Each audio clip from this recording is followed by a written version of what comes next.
Good evening, everybody. The Finance Minister is here. We also have our guests here, the Dean of Indian School of Business, Sri Madan Mohan Pillutla Garu, Sri J. Prakash Narayan Garu, already are in the auditorium, they're seated here. We have eminent, distinguished people already sitting here. The Finance Minister here will be any moment. So I request all of you to be ready to receive her. So the moment, the program is like this, the moment she comes, we'll play an AV on NTR. So I request the lights to be switched off and the AV to be played without any delay. After I say, play the AV, okay?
Good evening, everybody. A warm welcome to our Honorable Finance Minister. Madam Nirmala Sitharaman is here.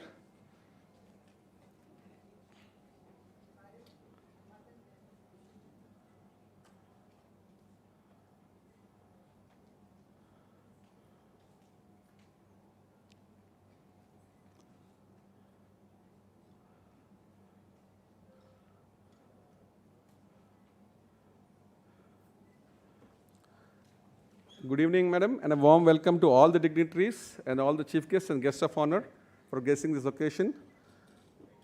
We thank you very much for being here this evening on behalf of the NTR 100th year celebrations. He was on the forefront of good governance and empowerment, not only empowerment of all sections of society, but especially women. He was the first person who gave equal rights to women across all sections of society. He empowered the poor, he gave good governance, and we have eminent speakers and people who have worked closely with him who will speak on this more. We would like all of you to see a short AV on Sri NTR before we start the proceedings and hear enlightened people speak to you. Can we have the AV, please?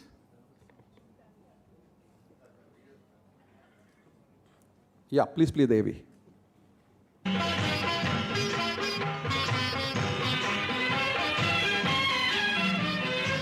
Nimmakuru ఆయన పుట్టిన ఊరు, విజయవాడ ఆయన చదివిన ఊరు, మద్రాసు ఆయన ఎదిగిన ఊరు, నటనలో ఆయన కోహినూరు, తెలుగుదేశానికి ఆయన సూత్రధారి, తెలుగు చలనచిత్ర పరిశ్రమలో ప్రధాన పాత్రధారి, పేదల గుండెల్లో పరోపకారి, ఆయనే మన 100 ఏళ్ల నందమూరి. జై భవ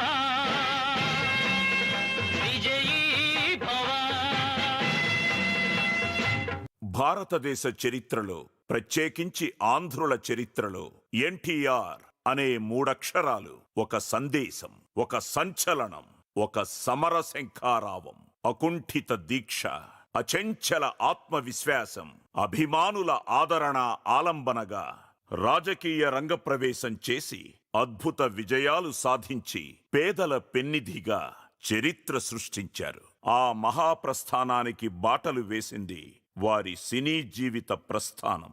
ఎన్టీఆర్ గారు 1923వ సంవత్సరం మే నెల 28వ తేదీన కృష్ణా జిల్లా నిమ్మకూరులో జన్మించారు.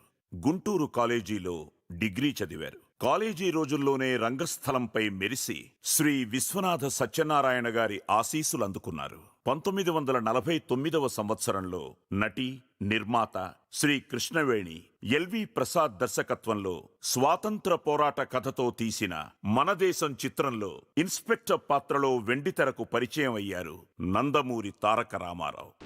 తమ్ముడికి ఆరోగ్యం బాగలేదు. నిన్ననే మన స్పృహలోకి వచ్చాడు. కొంచెం తెప్పరిలిన దాకా ఇంట్లోనే ఉంచమని కోరుతున్నా, అంతే. ఈ సాకులు నాకు చెప్పి లాభం లేదండి. ఇంత కానిస్టేబుల్గా జీవితం మొదలుపెట్టి ఈ హోదాకి వచ్చానంటే నేను ఎన్ని ఊళ్ళు చూశాను, ఎంతమందిని చూసి ఉంటాను. ఈ విధంగా అయితే మేము ఈ స్థితికి రాగలమా? మా ధర్మం మమ్మల్ని చేసుకువెళ్ళనివ్వండి. 1950లో నాగిరెడ్డి, చక్రపాణి తీసిన షావుకారు చిత్రంలో హీరో హీరోయిన్స్ గా పరిచయం అయ్యారు రామారావు గారు మరియు జానకి. పలుకరాదటే పలుకరాదటే చిలుకా పలుకరాదటే సముఖములో రాయబారమెందులకి సముఖములో రాయబారమెందులకి పలుకరాదటే చిలుకా పలుకరాదటే. రచయిత పింగళి సృష్టించిన పాతాళ భైరవి తోటరాముడు సాహస వీరుడు.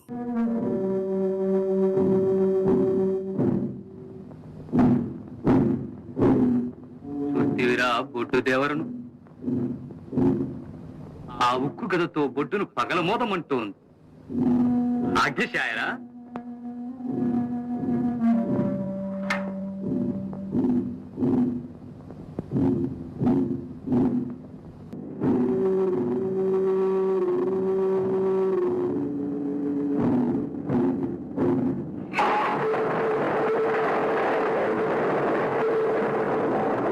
బిఎన్ రెడ్డి, దేవులపల్లి కృష్ణశాస్త్రి, సాలూరి రాజేశ్వరరావు గారు సృష్టించిన మల్లేశ్వరిలో నాగరాజు ప్రియురాలికి మేఘ సందేశం పంపాడు.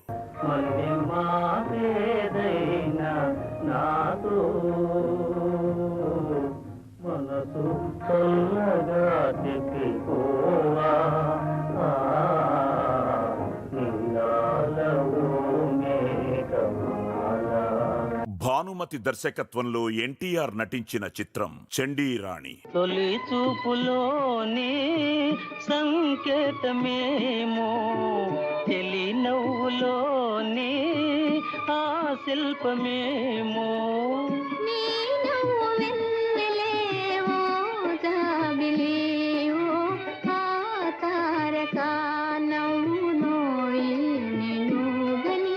గులేబకావళి కథ ద్వారా కవి శ్రీ నారాయణ రెడ్డిని కవిగా పరిచయం చేశారు ఎన్టీఆర్.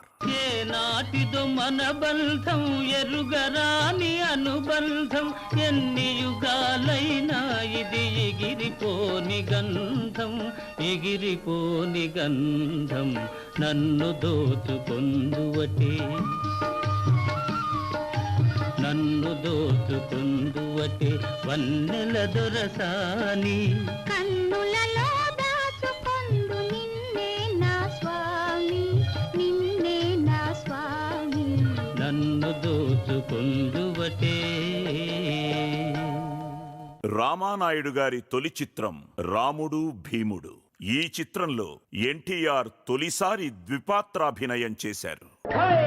దేశము మారిందోయ్ కాలము మారిందోయ్ దేశము మారిందోయ్ కాలము మారిందోయ్ కష్టాలు తీరేనోయ్ సుఖాలు నీవేనోయ్ కష్టాలు తీరేనోయ్ సుఖాలు నీవేనోయ్ దేశము మారిందోయ్ కాలము మారిందోయ్. విఠలాచార్య జానపదం అగ్గిపిడుగులో కూడా ద్విపాత్రాభినయం చేశారు ఎన్టీఆర్. అంతేకాదు నాయకి కృష్ణకుమారితో యుగళగీతం ఆలపించారు. కనులలో నీ కనులలో నా కలలే పొంగినవి, కురులలో ముంగురులలో నా కోరికలుగినవి.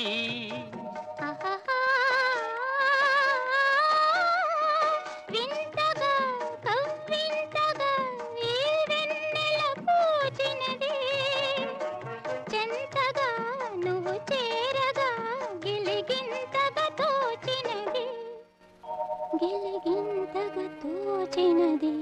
ఎన్టీఆర్ మారువేషాలు మజాగా ఉంటాయి.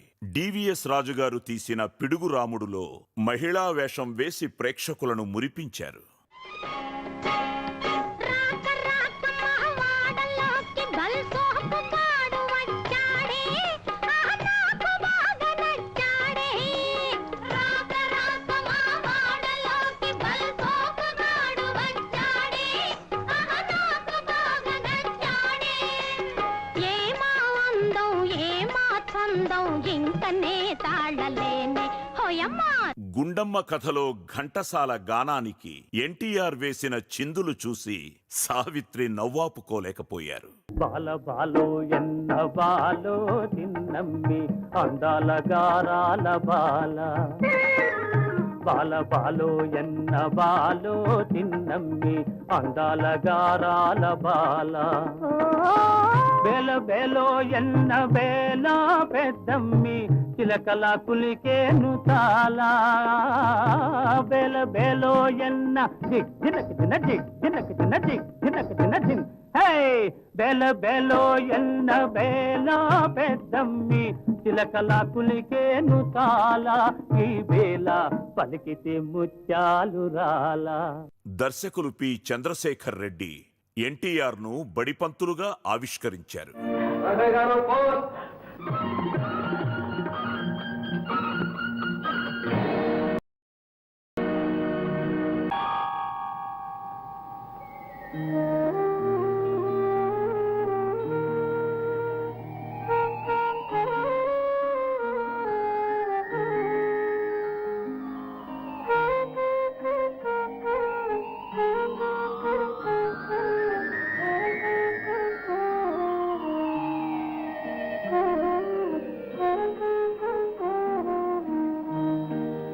కమలాకర్ కామేశ్వరరావు గారు తీసిన మహామంత్రి తిమ్మరుసులో శ్రీకృష్ణదేవరాయలుగా పరకాయ ప్రవేశం చేశారు.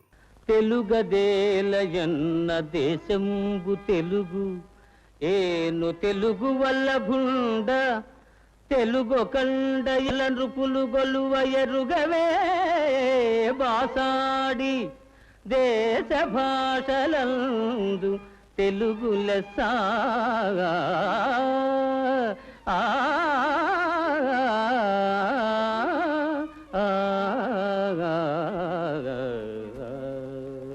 ఎన్ఏటి చిత్రాలకు నిర్మాత త్రివిక్రమరావు పాండురంగ మహత్యం ద్వారా బి సరోజ గారిని పరిచయం చేశారు.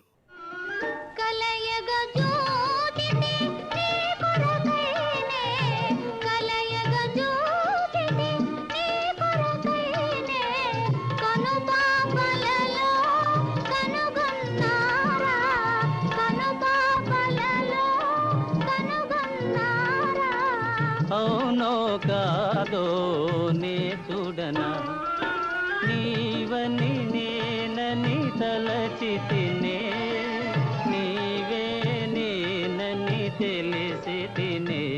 సి పుల్లయ్య గారు సిఎస్ రావు గారు తీసిన లవకుశలో శ్రీరామచంద్రుణ్ణి సాక్షాత్కరింపచేశారు రామారావు గారు. నిష్కారణమైన అపరింద వచ్చింది. మన రఘువంశ కీర్తి ప్రతిష్టలు కలుషితమయ్యే దుర్దినం వచ్చింది.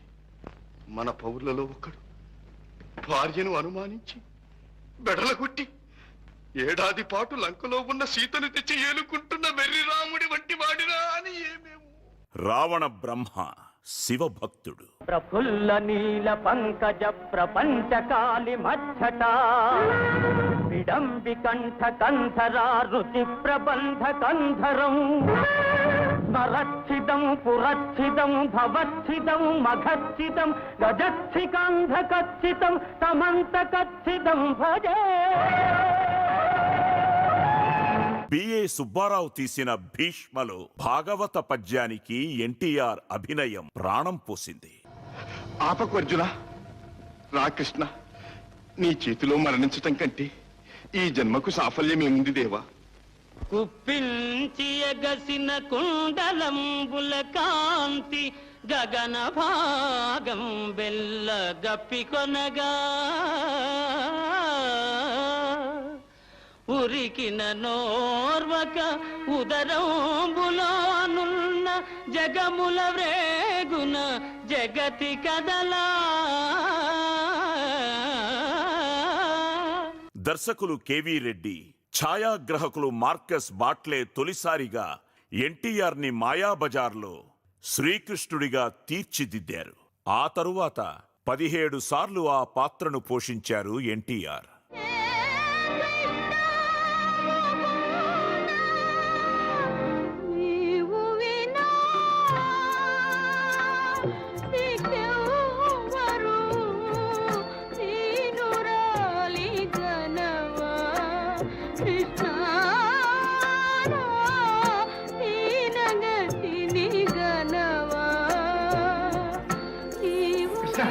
కృష్ణ, ఏమిటిది? ఏమైంది? ఏముంది? కౌరవుల దురంతాల కంతు లేకుండా ఉంది.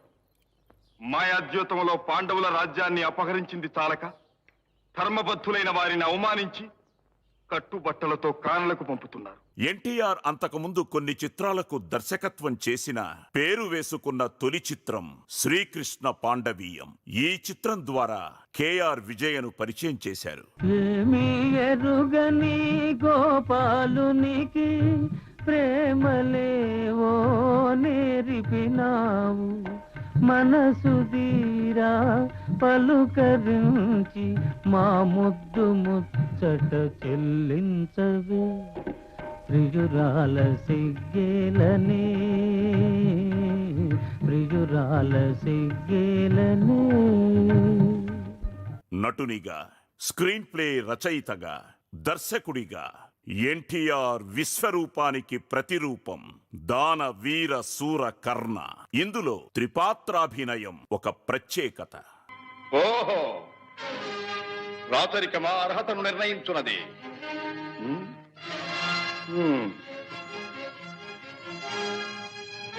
ఐరవ సామ్రాజ్యములో సస్యశ్యామలమై సంపద విరామమై వెలుగొందు అంగరాజ్యములకిప్పుడే ఈతని మూర్ధాభిషిక్తిని గావించుతున్నాను.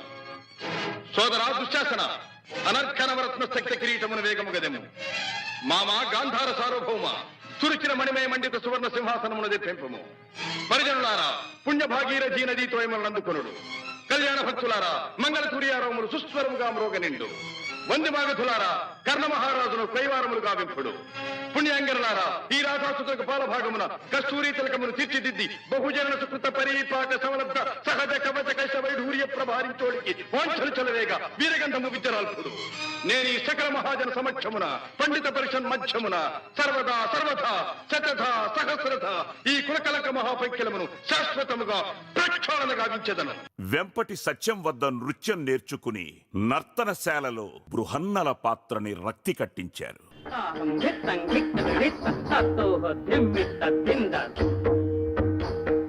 జయ గణనాయక విఘ్న వినాయక భయహర శుభకర గజముఖ గణపతి, భయహర శుభకర గజముఖ గణపతి.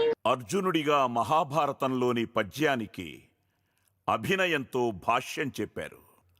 అతి మనోహరలగు చతురాంగనలతోడి సంగతి వేట్కలు సలుపగలరే,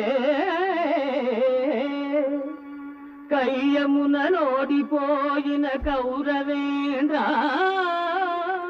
వినుము నా బుద్ధి మరలి ఈ తనువు విడిచి సుగతి వడయుము తొల్లింత చూరగలదే,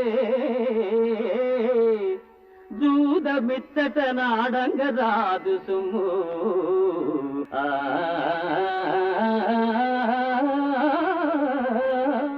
దర్శకేంద్రుడు కె రాఘవేంద్రరావు ఎన్టీఆర్ తో కొత్త ట్రెండ్ సృష్టించారు.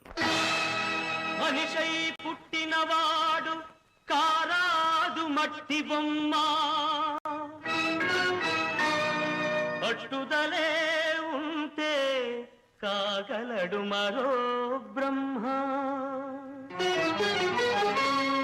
కృషి ఉంటే మనుషులు ఋషులవుతారు మహాపురుషులవుతారు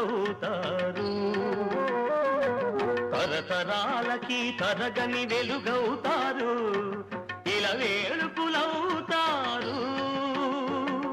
దాసరి నారాయణరావు గారి అద్భుత సృష్టి బొబ్బిలి పులి. జననీ జన్మభూమిశ్చ స్వర్గాదపి గరీయసి స్వర్గాదపి గరీయసి.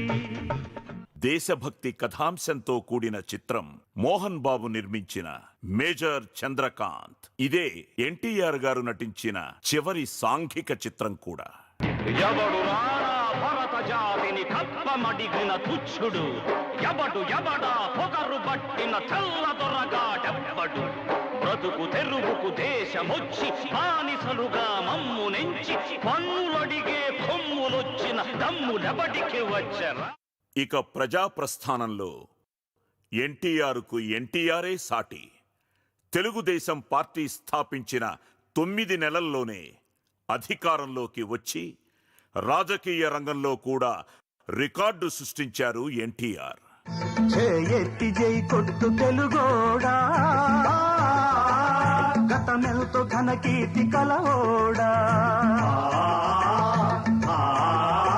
సాటి లేని జాతి ఓట మెరుగని కోట నివురు గప్పి నేడు నిదురపోతుండాది జయగొట్టి మేల్కొలుపు తెలుగోడా గతమెంతో ఘన కీర్తి కలవోడా. 2 రూపాయలకే కిలో బియ్యంతో మొదలుపెట్టి పేదలకు పక్కా గృహాల నిర్మాణం, సగం ధరకే చీరా ధోవతి పథకంతో పాటు వృద్ధాప్య పెన్షన్లు, వితంతు పెన్షన్లు, రైతులకు ఉచిత కరెంటు, పాలనలో మండల వ్యవస్థ, మహిళలకు ఆస్తిలో సమాన హక్కు, వెనుకబడిన తరగతులకు విద్య, రాజకీయ రంగాల్లో రిజర్వేషన్లు, రాష్ట్ర వ్యాప్తంగా మంచినీటి పథకాలు, గురుకుల పాఠశాలలు, ఉన్నత విద్యకు ప్రవేశ పరీక్షలు ప్రవేశపెట్టి ప్రజల వద్దకు పాలన, గ్రామీణ క్రాంతి పథకం వంటి స్కీములు సృష్టించారు. పటేల్ పట్వారీ స్థానంలో విఆర్ఓ వ్యవస్థ, పోలీస్ వ్యవస్థలో గ్రేహౌండ్స్ లాంటి అత్యున్నతమైన శిక్షణ, మహిళలకు స్థానిక సంస్థల్లో రిజర్వేషన్లు, మహిళా యూనివర్సిటీతో పాటు తెలుగు యూనివర్సిటీ, వైద్య యూనివర్సిటీ, అంతర్జాతీయ స్థాయిలో నిమ్స్ వైద్యశాల, రాష్ట్ర వ్యాప్తంగా ప్రాథమిక ఆరోగ్య కేంద్రాలు, 30 పడకల హాస్పిటల్స్ ఎన్టీఆర్ గారి సృష్టి. ట్యాంక్ బండుపై తెలుగు మహోన్నతుల విగ్రహాలు, హుసేన్ సాగర్లో బుద్ధ విగ్రహం ఏర్పాటు చేశారు.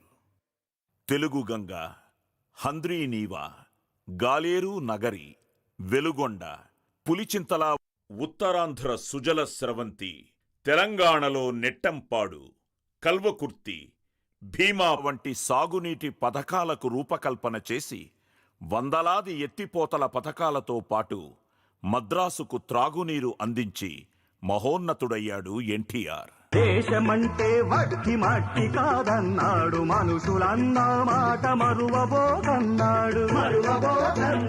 అమర కవి కురగాడ నీవోడోయ్, ప్రజల కవితల పాడి చూడాడు. రాయలేరిన సీమ రతనాల సీమర నాయగట్టి పరులు ధార తీస్తుంటారు. నోరెత్తి అడగరా దానోడా, వారసుడని వేర తెలుగోడా. అటు సినీ రంగాన్ని, ఇటు రాజకీయ రంగాన్ని ప్రభావితం చేసిన విశ్వవిజేత ఎన్టీఆర్ 1996వ సంవత్సరం జనవరి నెల 18వ తేదీన కీర్తిశేషులయ్యారు.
జై భవ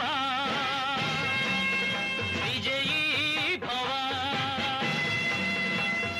జై భవ విజయీ భవ.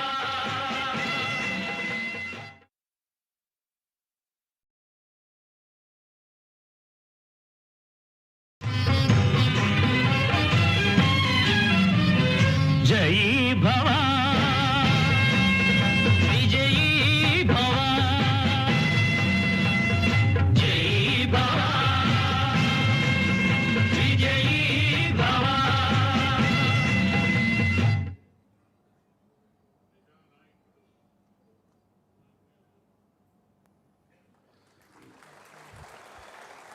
That was really inspirational. Just to recall a small quote from that film, Krushi unte manushulu rushulu avutaru, Mahapurushulu avutaru. In this gathering, we have many Mahapurushas, leading businessmen, intellectuals who are helping this nation progress, and highly intellectual and intelligent people who are helping this country progress on the path it deserves on the global map. I would like to introduce you all the guests and welcome them on stage, starting with the daughter of the legendary Nandamuri Tarak Ramaru. I request our Member of Parliament, former Member of Parliament from Visakhapatnam, and a former UN Cabinet Minister for HRD and Commerce, Dr. Daggupati Purandeshwari Gari, please come on stage to welcome the guests. She is also currently the National General Secretary of the Bharatiya Janata Party. Would also like Sri Bharat, President of Geetam University, to please come on stage.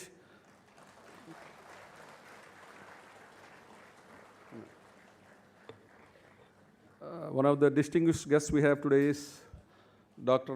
Madan Mohan Pulutla from the Indian School of Business. Indian School of Business is the premier most business school in India, ranked number 1 in the country. And under his stewardship, it has moved from 40 to 30 among the global rank. People are waiting in queues to join his school. He is teaching organizational behavior, and he has won several awards for the Best Teacher Award, and initiated several programs in the London School of Business, and is a doctorate from the British Columbia University. I would request Sri Madan Pulutla to please welcome on stage. We also have a person who has worked very closely with the legendary NT Ramarao Garu, a former IAS officer, a person who fights for the civil rights of the people, and also a politician, a very rare combination, who is a bureaucrat, who is a politician, and constantly fighting for people's rights, starting from their exercising their franchisee to also telling them in very strong language, go out and vote without taking liquor and cash. I have seen one politician who tells the people on their face, please don't take liquor and cash, vote for good governance. A role model for politicians and all the youth of this country, Dr. Jayaprakash Narangar, I request you to come on stage.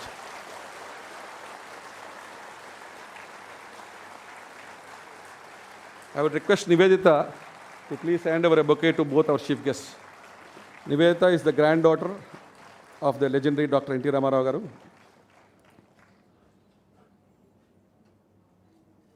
To Madan Pulutla ji also. Nivedita. A small question for the audience. How many countries are there in this world? Can anybody guess how many countries are there in this world? 193 plus 2. 195 countries. And there are 195 finance ministers all over the world. And there is one finance minister, according to the International Monetary Fund, who is leading her country as the fastest growing economy in the world.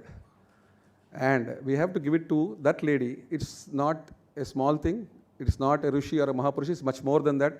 Among 195 countries, among the major economies, beating the United States, beating China, beating Europe, if a person has led India under the most difficult times on the back of COVID, when India was saddled with bad loans, cleaning the banking system with a low tax base of only 3%, of 130 crores, we have only 3% taxpayers, doubling the taxpayers to 6% of the population, cleaning up of the banking system, improving the GST collection to 1.5 lakh crores, and leading India to the 5th largest economy in the world, and also the fastest growing economy acknowledged by the International Monetary Fund, not by you and me. Ladies and gentlemen, there is something special in this lady. Welcome our Finance Minister with a warm round of applause. Dr. Nirmala Sitharaman on stage, please. Garapat Srinivas Garu, grandson of NT Ramarao Garu, please accompany Nirmala Sitharaman Garu on stage.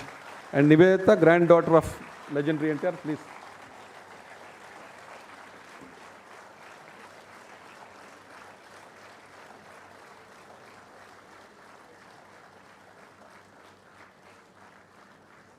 Thank you so much for gracing this occasion, ma'am. We are really privileged to have you in our presence. And by 2030, India is poised to become the third largest economy in the world. With the initiative of our Prime Minister, Narendra Modi ji, and Nirmala Sitharaman ji, I think we can reach the goal earlier also. I would request Purandeshwari Garu to please lead the guests for garlanding the statue of legendary NTR Ramarao, garlanding the statue, followed by lighting of the lamp.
Can we have the prayer song?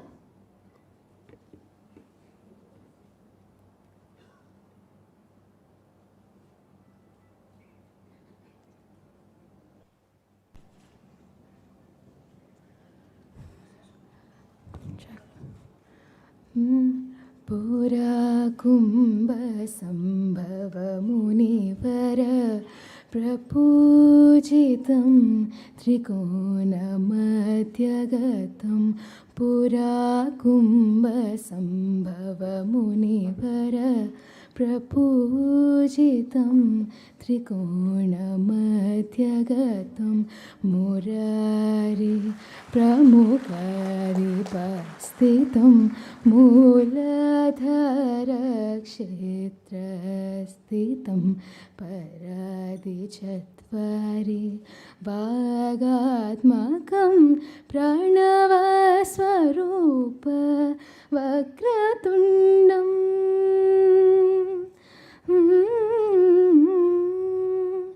प्रणवस्वरूप वक्रतुण्डं निरन्तरं निटिलचन्द्रखण्डं निजवामकर विद्रुतेक्षुदण्डं निजवामकर विद्रुतेक्षुदण्डं वातापि गणपतिं भजे. Thank you.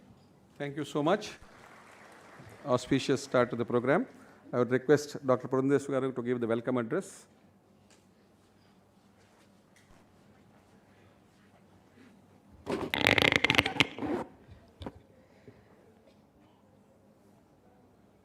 వేదిక మీద ఉన్నటువంటి ఈనాటి విశిష్ట అతిథులు శ్రీమతి నిర్మలా సీతారామన్ గారు, జయప్రకాష్ నారాయణ గారు, మదన్ పుల్లుట్ల గారు, భరత్ గారు, అదేవిధంగా వేదిక ముందున్నటువంటి ఆత్మీయ బంధువులు, ఆత్మబంధువులు అందరికీ పేరు పేరున నా నమస్కారాలు నేను తెలియజేసుకుంటున్నాను. నందమూరి తారక రామారావు గారి గురించి ప్రత్యేకించి నేను చెప్పాల్సినటువంటి అవసరం ఉన్నది అని చెప్పి నేను భావించడం లేదు.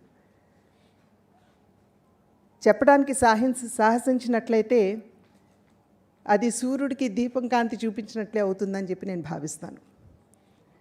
కనుక నిజంగా వారి జీవితం ఒక తెరచిన పుస్తకంలా ఉన్నటువంటి సందర్భంలో ఆ పుస్తకంలోని ప్రతి అక్షరం, ప్రతి పదం అందరికీ తెలిసినటువంటి నేపథ్యంలో నేను కొత్తగా మీకు చెప్పాల్సినటువంటి విషయాలు ఉన్నాయని చెప్పి నేను భావించడం లేదు. అయితే నా తండ్రి గారి శత జయంతి జరుగుతున్నటువంటి సందర్భంలో ఒక తపన, ఆ తండ్రి గారికి ఏమి చేస్తే నిజమైన నివాళి అవుతుంది అనేటువంటి ఒక ఆందోళన, ఆ తపన, ఆ ఆందోళన నుండి ఒక సంభాషణ, ఆ సంభాషణ మా ఇంట్లో కొంతమేరకు వాగ్వాదం, ఆ తరువాత మేమందరం నిర్ణయించింది ఏమిటంటే ఈ శత జయంతి సంవత్సరాన్ని ప్రతి నెల వారి పేరున వారికి ఇష్టమైనటువంటి కళలకు సంబంధించి ఏదైనా కార్యక్రమం చేయాలి అని. దానిలో భాగంగానే తిరుపతిలో ప్రారంభమైంది. ప్రతి ఒక్కరూ కూడా తిరుపతిని దివ్యక్షేత్రంగా భావించినట్లయితే నేను దాని కర్మక్షేత్రంగా భావిస్తాను. ఎందుకంటే మా తండ్రి గారి రాజకీయ ప్రస్థానం ఆ వెంకటేశ్వరుని పాదాల చెంత నుండి తిరుపతి నుండి ప్రారంభమైనటువంటి సందర్భంలో దానిని ఖచ్చితంగా నేను కర్మక్షేత్రంగానే నేను భావిస్తాను. కనుక మొట్టమొదటి కార్యక్రమం మేము తిరుపతిలో అవధానంతో మా తండ్రి గారికి చాలా ప్రియమైనటువంటి ఒక సాహిత్య కళ మేడసాని మోహన్ గారు వారు చేసినటువంటి అవధానం ఆనాడు అక్కడికి వచ్చినటువంటి శ్రోతలందరినీ కళాప్రియులందరినీ కూడా ఆకట్టుకున్నదని చెప్పడం చిన్న శబ్దం అవుతుందని చెప్పి, చిన్న పదం అవుతుందని చెప్పి నేనైతే భావిస్తున్నాను.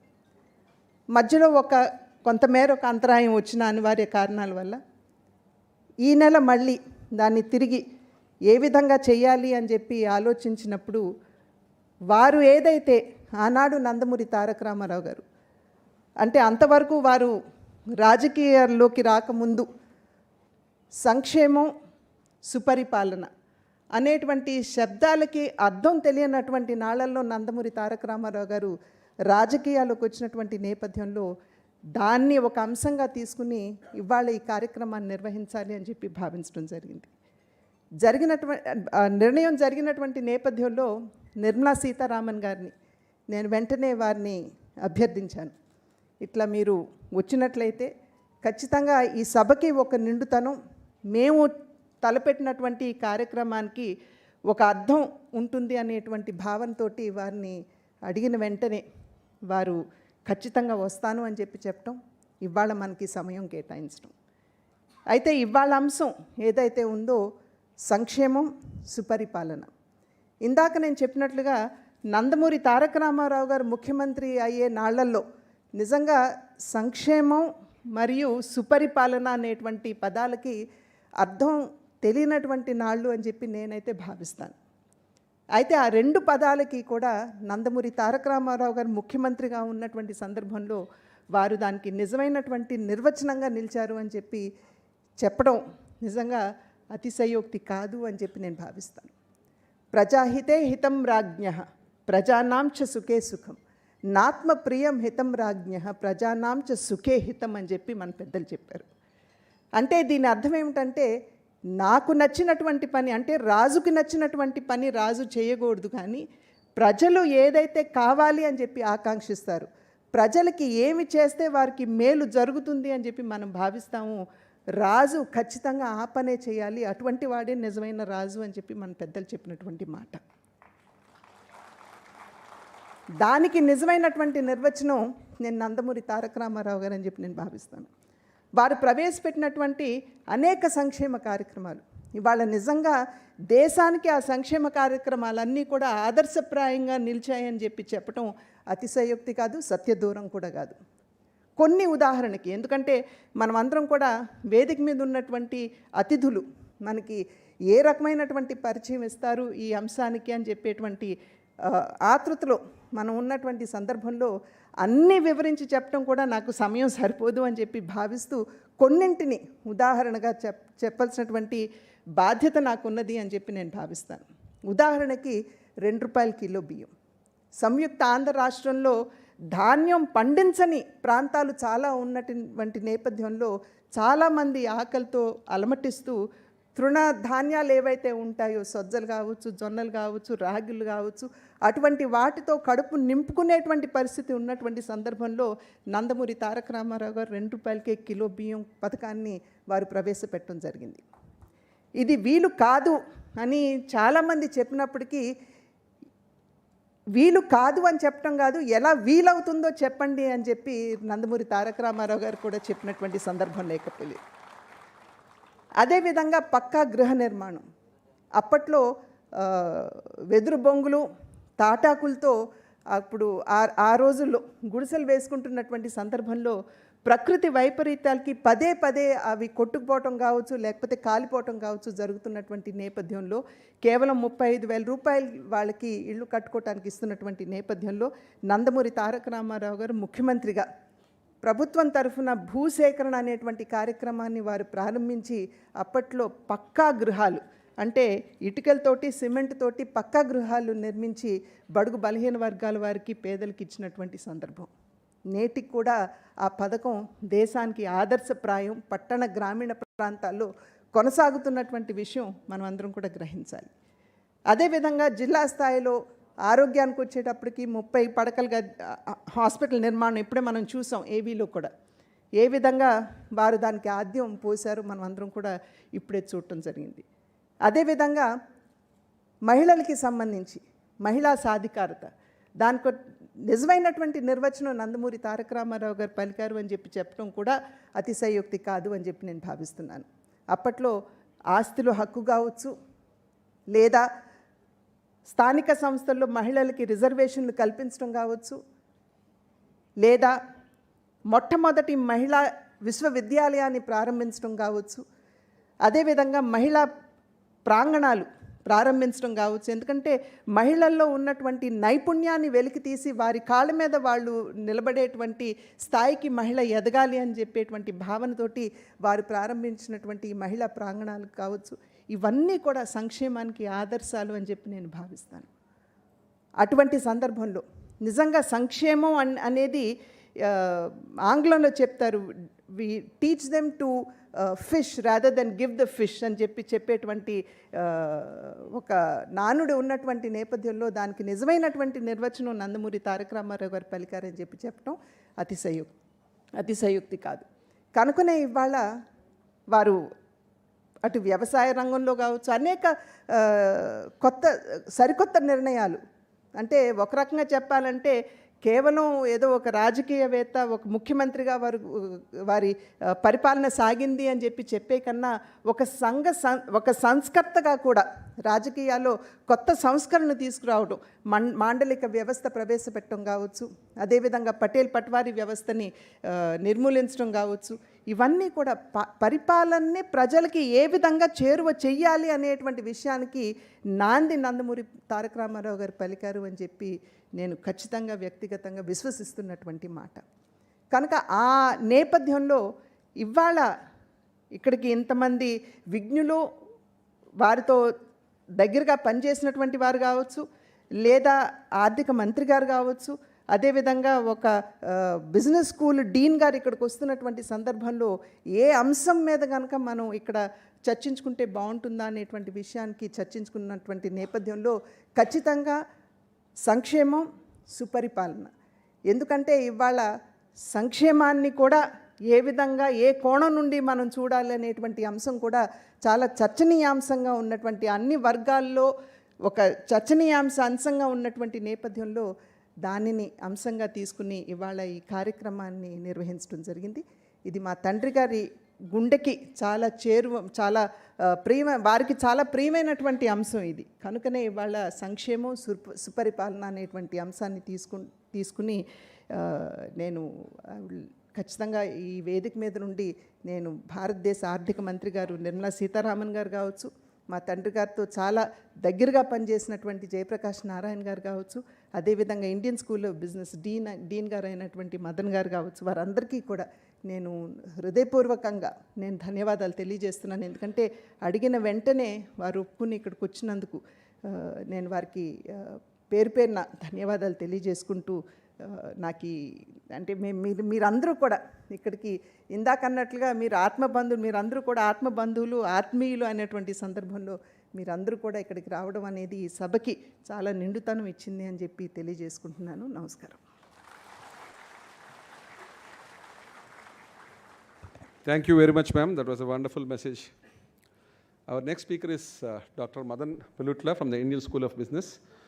Not only is Dr. Madan helping and building the nation by empowering entrepreneurs to become world-class graduates, but under his leadership, after he's taken over the Dean of Indian School of Business, they are working closely with the government of India in research in how to empower the nation, how to take India from the 5th largest economy to 3rd largest economy on various aspects, right from welfare to good governance. So it is not an institute only for people to have their MBAs. Their think tank, under his leadership, he has put more people on this effort to help the government of India achieve its goal of becoming the 3rd largest economy on the globe. I would request all of you to give me a warm welcome to Dr. Madan Pilutla.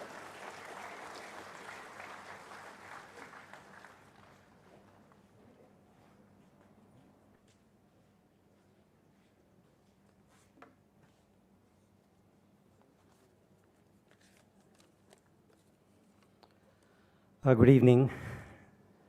Good evening to the Honorable Finance Minister, Srimati Nirmala Sitharaman. And good evening to you, Mr. Jayaprakash Narayan. Thank you, Purneshwari Garu, for inviting me. It's an honor. It's a real honor for me to be here. And thank you, Sri Bharat, the President of Geetham University, for hosting such a wonderful event. So let me begin with an apology. నేను Telugu వాడినండి but Telugu అంత బాగా రాదు మాట్లాడటం అందుకని I will have to speak in English. So my apologies, especially after the way you spoke in Telugu. I would be ashamed to stand up here and speak the Telugu that I speak at home. So I apologize. So let me begin with that apology. For me, this is a big honor, and it's a privilege to be here. It's also a privilege. I told all my family that I'm going to celebrate the extraordinary life of N.T. Ramarao Garu. And as you can imagine, for a Telugu family, they can't be a bigger kind of a hero, right? So this is the most amazing thing that my parents, if you ask my parents about any one of my achievements, this probably will be something that they will rate as among the highest that I can ever be asked or given an honor about. I also want to tell you something. I didn't tell you this. I happened to grow up quite near the house of N.T. Ramarao Garu in Madras, in Bazula Road, and I remember the number of buses that used to come there to meet him every day. In the morning they would come to meet him every day. The love and the affection that he had in the hearts of the people was really something wonderful to see. And the final thing, and I promise I'll launch into the talk right now. The final thing I want to tell you is that among the very first Indian films that I showed, so my children born and brought up in the West, but among the first few films that they saw were Gundama Kada and Missamma, the two Telugu films that I think are the most amazing films. If I get a chance, if it's there on TV, I stop all my work and then I go and watch my film, and I get entertained again every time and again when I see this. So let me begin, okay? So I won't take up too much of your time, but let me begin. But before I begin on the topic itself, I'm going to preface everything that I'm going to say with some disclaimers. So let's just begin by saying that policymakers have to deal with messy reality. As commentators, and I'm a commentator at best. I'm watching what policymakers do, so I'm a commentator at best. What I need to acknowledge is that I don't understand the full complexity of policymakers' realities, and therefore anything that I say, I say with a degree of humility, and any evaluation that I make with that degree of humility. I also understand that ultimately the consequences of any of the decisions that policymakers make are borne by them, so they're the people who make these decisions. They, therefore, unlike me, they don't have the luxury of thinking about perfect solutions. They can't let perfect solutions be the enemy of the good, so they always, at any point in time, they need to make and they need to take steps that they think are a delta, are an improvement over the previous, rather than think about what is ideal and what might not be able to be achieved. So I just begin with that as a disclaimer before I say anything else. We have on the stage, so one of the most important policymakers in India and in the world. We owe a huge debt of gratitude to her and other people who shoulder such onerous responsibilities. So anything that we say, ultimately, we should try to be helpful in the remarks that we're going to be making on the topic that is there in front of us. The topic that you've chosen is a wonderful one. It's really, really important. What I've done is I've taken the creative license to interpret it the way that I want to. And I'm going to be talking about something where I want to dip my toe into a debate that is raging in India right now. So let me just dip my toe, not get in full scale, but I'm just going to dip into it. Clearly, the Honorable Finance Minister and Mr. Jayaprakash Narayan know a lot more about governance than I do. So I'm really, like you, I'm looking forward to anything that they're going to be saying. And like you, I will be taking notes, just trying to figure out what I can learn from anything that they're going to say.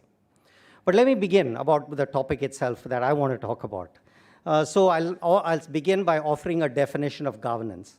So this is from all these multilateral bodies, things like the UNDP and so on. So what they say about governance is that it's the exercise of economic, political, and administrative authority to manage a country's affairs at all levels. And good governance really means that processes and institutions that produce results that meet the needs of society while making the best use of resources at their disposal. So we all understand that ultimately when we are working for the good of society, for the good of people, there are limited resources, which means there are trade-offs that are involved. And good governance means trying to make the best use of resources, shepherd the resources so that you can get the best possible outcomes you can. So with that as the definition, let me just go into what I think, ultimately, what is good governance and what does empowerment have to say? What is the reciprocal relationship between good governance and empowerment? So I want to, take some kind of help from a few people when I'm talking about this. So I read a few articles. I've also, through the years that I've been interested in the topic, there are a few people who've influenced me. One of them is a Nobel laureate and an American economist by the name James Buchanan. So he's among the front ranks of people who talk about what governance is, what states are supposed to do. In his view, and I use again, license in the way that I'm describing it, he has a much more nuanced view than anything that I'm going to be putting in front of you. But in his view, he thinks that states or governments, which rule any of the states, they have two legitimate tasks. The first of them is protection. So they provide protection to the people. So in the form of police, in the form of rule of law, defense, courts, and so on. So what he calls the protective state. And then he talks about the second, which he looks at and he calls the productive state, which is a state that talks about the provision of what all of us will look at and say these are public goods. Things like education, things like health, infrastructure like roads, power, and so on. These are like the productive state functions. In his view, and like many other economists, they think that governments should stop there. So when you think about governance, you think about good government, so they should stop there. They should have a protective function. They should have a productive function. A productive function is about the presentation or the production of goods that markets cannot produce. These are public goods. So it's very important, it's really, really important to note the difference between public goods such as education and health, on which there is consensus among everybody that governments have a responsibility and will be producing that, and what he, like many economists, say is an illegitimate part of government, which is transforming the government into what is called a redistributionist one. So something that looks at and cares about equality, or in other words, cares about inequality. So there are rich, there are poor. How do we ensure that everyone has reasonably equal outcomes? So people like Buchanan and those people who talk about the state, they say that the state has not much of a role to play in that. It has a role to play in the provision of public goods. It has a role to play in protection, but it doesn't have a role when we are talking about redistribution. They offer two reasons for this. So when they talk about it, they offer two reasons for this.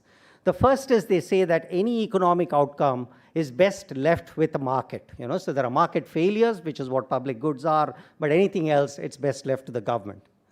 So one reason is that if we make no distinction between public and private interests, people who are dissatisfied with their economic outcomes or dissatisfied with their results that are there in the private sector, they will turn to the public sector.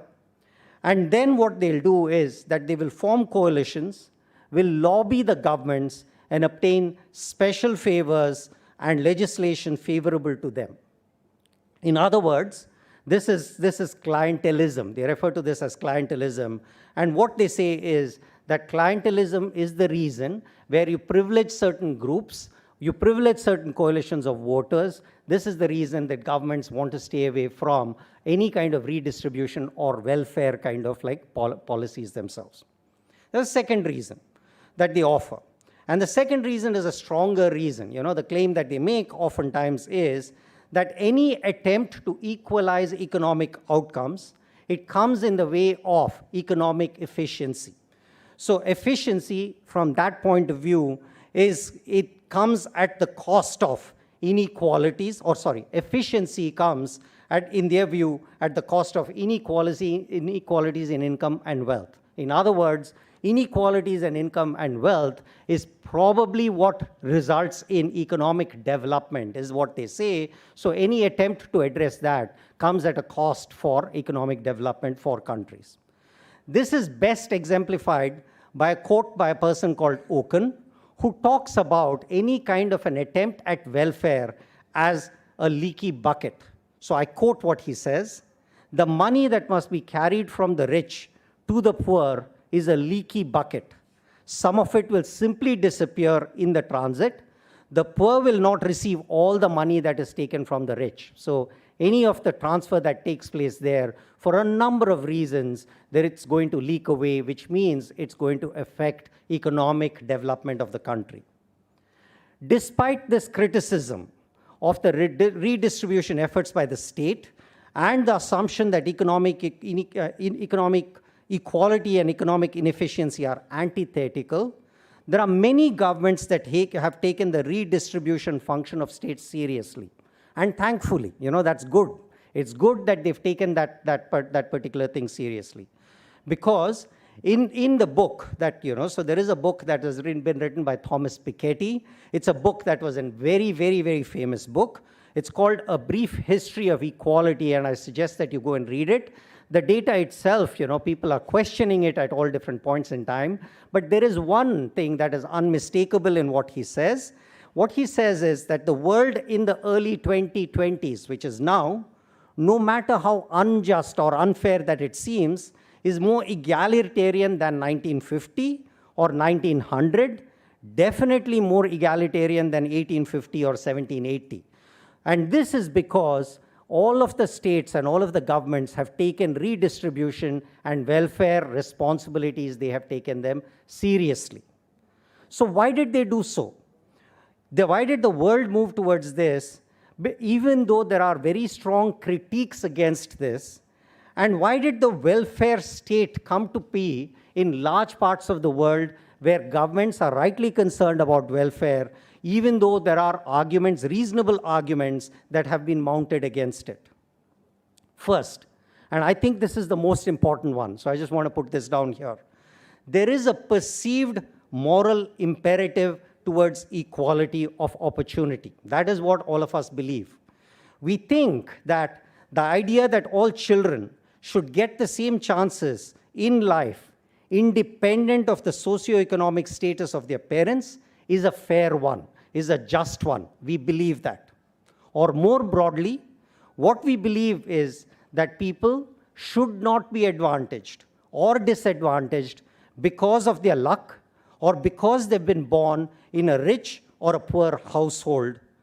Moral choices, in other words, are an inevitable part of governance. It's not just economics alone. We also need to be thinking about morality, and which is why, part of the reason why a lot of the different states in the world, they have taken up upon themselves redistributionist or welfare policies. A second reason was really, if you think about economic historians, what they talk about is empowerment through the provision of universal franchise. We are, like, quite an exemplar in that. At the time of independence, we were one of the few countries in the world that decided on universal adult franchise. So when you think about a lot of different countries that went about when they got that, it allowed individuals and groups that were excluded or disadvantaged to make claims on the state's resources. For example, pressure from organized labor movements around the world led to the development of welfare schemes, and that applied universally. Finally, I just want to put this down. Based on available evidence right now, what we cannot conclude is that states or governments that spend on welfare do so at the cost of efficiency. So states that are growing, so there's evidence, states that are growing are also, when I say states, I want to be, clarify here, I mean governments all over the world, so we're thinking about governments all over the world. Governments that were spending money on welfare schemes are also belonging to countries that were growing. Again, I feel the need to clarify here. I'm not talking about spending on education, health, etc., which I believe is the provision of public goods that is a government's legitimate function according to everyone. There is a consensus about that. In fact, there was a recent debate that the Honorable Finance Minister also made the same statement, that when we talk about education, when we talk about health, these are the provision of public goods. This is not about welfare. Welfare is something else. What is welfare? So welfare is when we're talking about unemployment benefits, when we're talking about child benefits, this is what we mean by redistribution, and we mean welfare here. Of course, when I make the claim that states or governments that are spending on welfare are also the states that are growing, the causality is not very clear. It is not because they're doing one, the other thing happens. It's not because they're doing the other, one thing happens. It's just that I want to say the evidence suggests that the two go hand in hand. It is entirely possible that as you are prospering as a country, you have within you the capability to think about welfare. You have within you the capability for redistribution. So I'm not making any claims about causality at all here. So we'll come down to this, right? So empowerment on account of universal franchise, it led to the development of a welfare state. But the question is, do welfare programs lead to empowerment? That is the reciprocal relationship that we need to be thinking about. Does it lead to that? There is much criticism of the many welfare schemes anywhere in the world, including in India. We talk about it as the nanny state. We talk about it as, coddling people and so on. But what the criticism really is that the welfare state creates cycles of dependency, but there's very little systematic analysis of schemes that don't create these dependencies. All that we have is criticism which seems well-founded, but we don't really have answers to what are the welfare schemes that we're thinking about that leads to development. From what I've read in the literature, and I'm going to offer you pretty obvious suggestions about the kind of welfare schemes that might empower people, that might break the cycle of dependency, might empower people.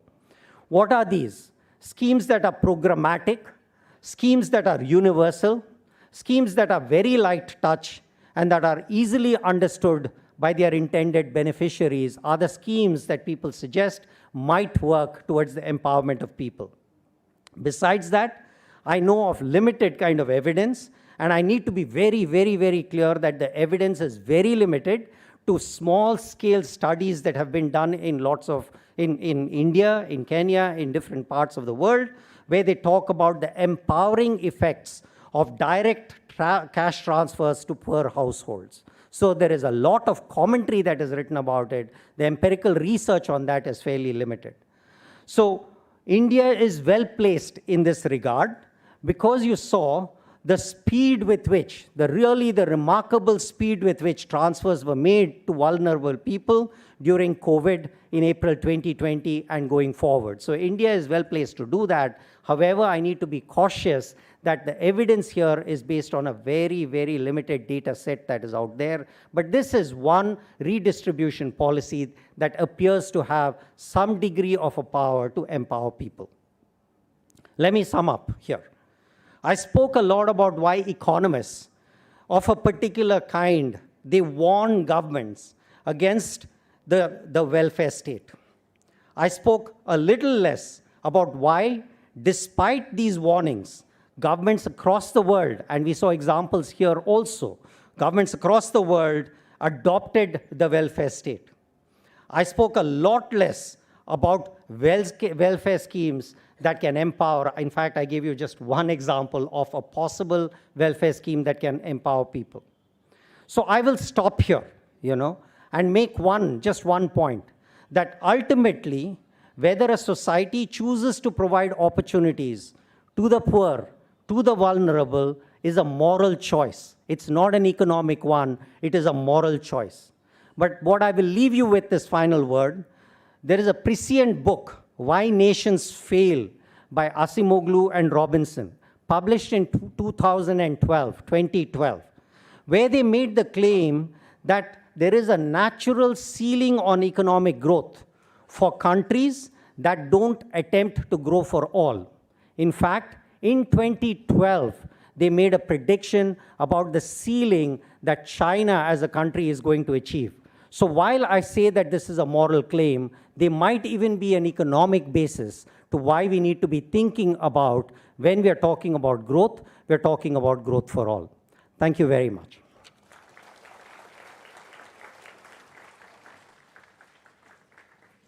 Thank you very much, sir. Now I would like to call upon Dr. Jayaprakash Narayan Garu to come on stage and address the gathering. One of the biggest messages he gives is the change should start from us, not from the governments, not from the bureaucrats, not from the politicians. The biggest message I've heard him is, we need to change. Stop taking the 1,000, 2,000 rupees and spoil your future. Don't spoil your future. That is a message we must inculcate among all our friends, employees, poor people. So it's not about government, blaming the government for freebies, not about blaming the bureaucrats. We need to change. That is the message. He's sending it out loud and clear across the social media, calling a spade a spade. And he's also on the many panels with the government of India, also advising them on policy making. I would request Jayaprakash Narayan to throw light on what we can do to save our state and nation from falling into people who want to vote for money and lead to good governance with real empowerment.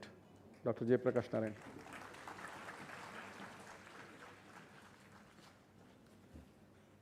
Madam Chairperson, esteemed Finance Minister Nirmala ji, friends. First, let me pay tribute to Yellappragada Subbarao, in whose name this auditorium was commemorated. The reason why I'm mentioning is, many of you may not know some of our truly great heroes. Subbarao would have been a very definite Nobel laureate if he lived a little longer. He died very young, at 53 in 1948. If any one of his 5 or 6 major accomplishments were recognized, each one probably would have got a Nobel.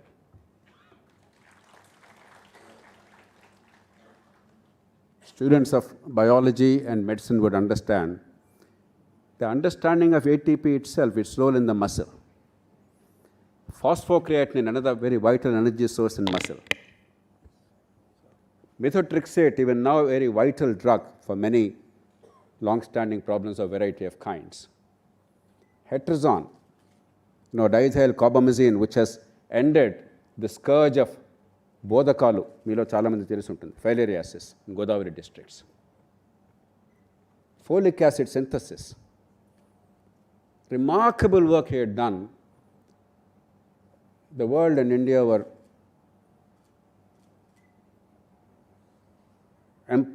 impoverished because of his very early demise.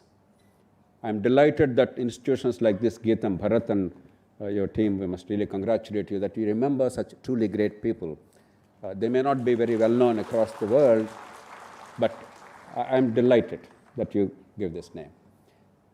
Next, let me pay my tribute to Nirmala ji. This is the second time I'm mentioning the past 2 months, because in the midst of an extraordinary crisis, bucking the trend against enormous pressure from the so-called scholars and experts and intellectuals.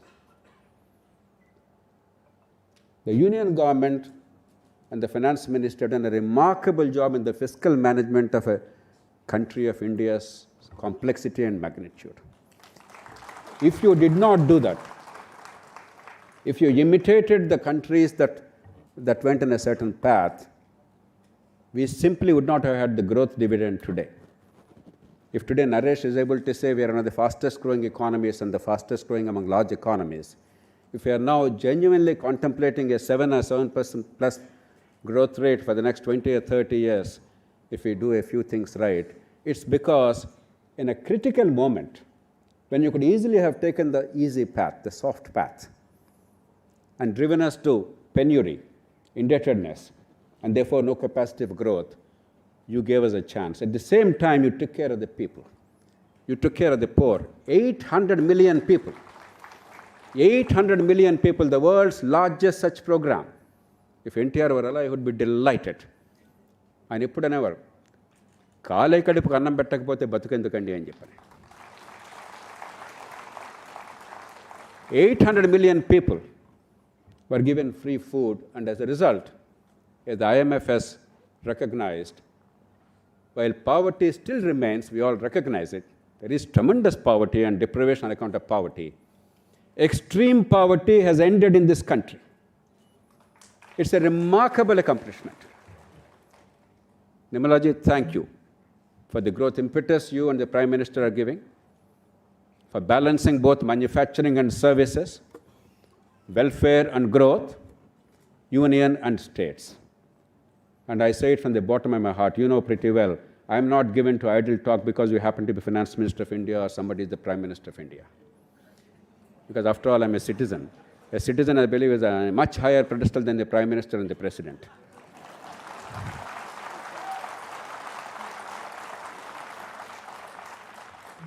Thank you for what you have done and what you are doing. Nandamuri Taraka Ramarao గారిని గురించి మనం కొత్తగా చెప్పుకోవాల్సిన అవసరం లేదు. ఆయన జీవిత చరిత్ర ఆబాలగోపాలానికి ఈ దేశంలో తెలుసు. దానిలోకి నేను వెళ్ళను. కానీ ఆయన గొప్పతనం ఏమిటంటే చాలామంది గుర్తించండి. ఎందుకంటే గొప్ప జనాకర్షణ ఉన్న మనిషి, ఒక అసాధారణ వ్యక్తిత్వం ఉన్న మనిషి సహజంగానే మనల్ని ఆకట్టుకుంటారు. కానీ ఆకట్టుకునేప్పుడు మనం కనిపించేవి చూస్తాం కానీ లోతుకు వెళ్ళే ప్రయత్నం చేయం. అందుకని ఈ అంశానికి పరిమితమై సంక్షేమము, అభివృద్ధి, ప్రజల సాధికారత, సుపరిపాలన, దానికి పరిమితమై కొన్ని అంశాలు మాత్రం ప్రస్తావించి, నిమ్మల గారు ఉన్నారు కాబట్టి మరి జాతీయ స్థాయిలో ఆ అనుభవం నుంచి మనం ఏం ఆలోచించాలి, వారికి తెలియదని కాదు, కానీ మళ్ళీ మళ్ళీ మళ్ళీ మన నుంచి వాణ్ణి వినిపించకపోతే దేశాన్ని తెలుసో తెలియకో నాశనం చేసే శక్తులు చాలా బలంగా వాడిని వినిపిస్తున్నాయి. దేశాన్ని బాగు చేసే శక్తులు కొంతైనా వాడిని వినిపించకపోతే ఎట్లాగా? నన్ను చాలామంది అడుగుతుంటారు, ఏమండి 30-40 ఏళ్ళ నుంచి మీరు గొంతు కరుస్తున్నారు, పోరాడుతున్నారు, రాత్రింబవళ్ళు కష్టపడుతున్నారు, ఎందుకు ఇదంతా అని. నేను ఎప్పుడు చెప్తుంటాను నవ్వుతూ, ఏమయ్యా దేశాన్ని నాశనం చేసేవాళ్ళు చాలా చాలా కష్టపడుతున్నారు, మనం దానిలో సగమన్నా కష్టపడకపోతే దేశాన్ని ఎలా కాపాడుకుంటామయ్యా అని చెప్పాను.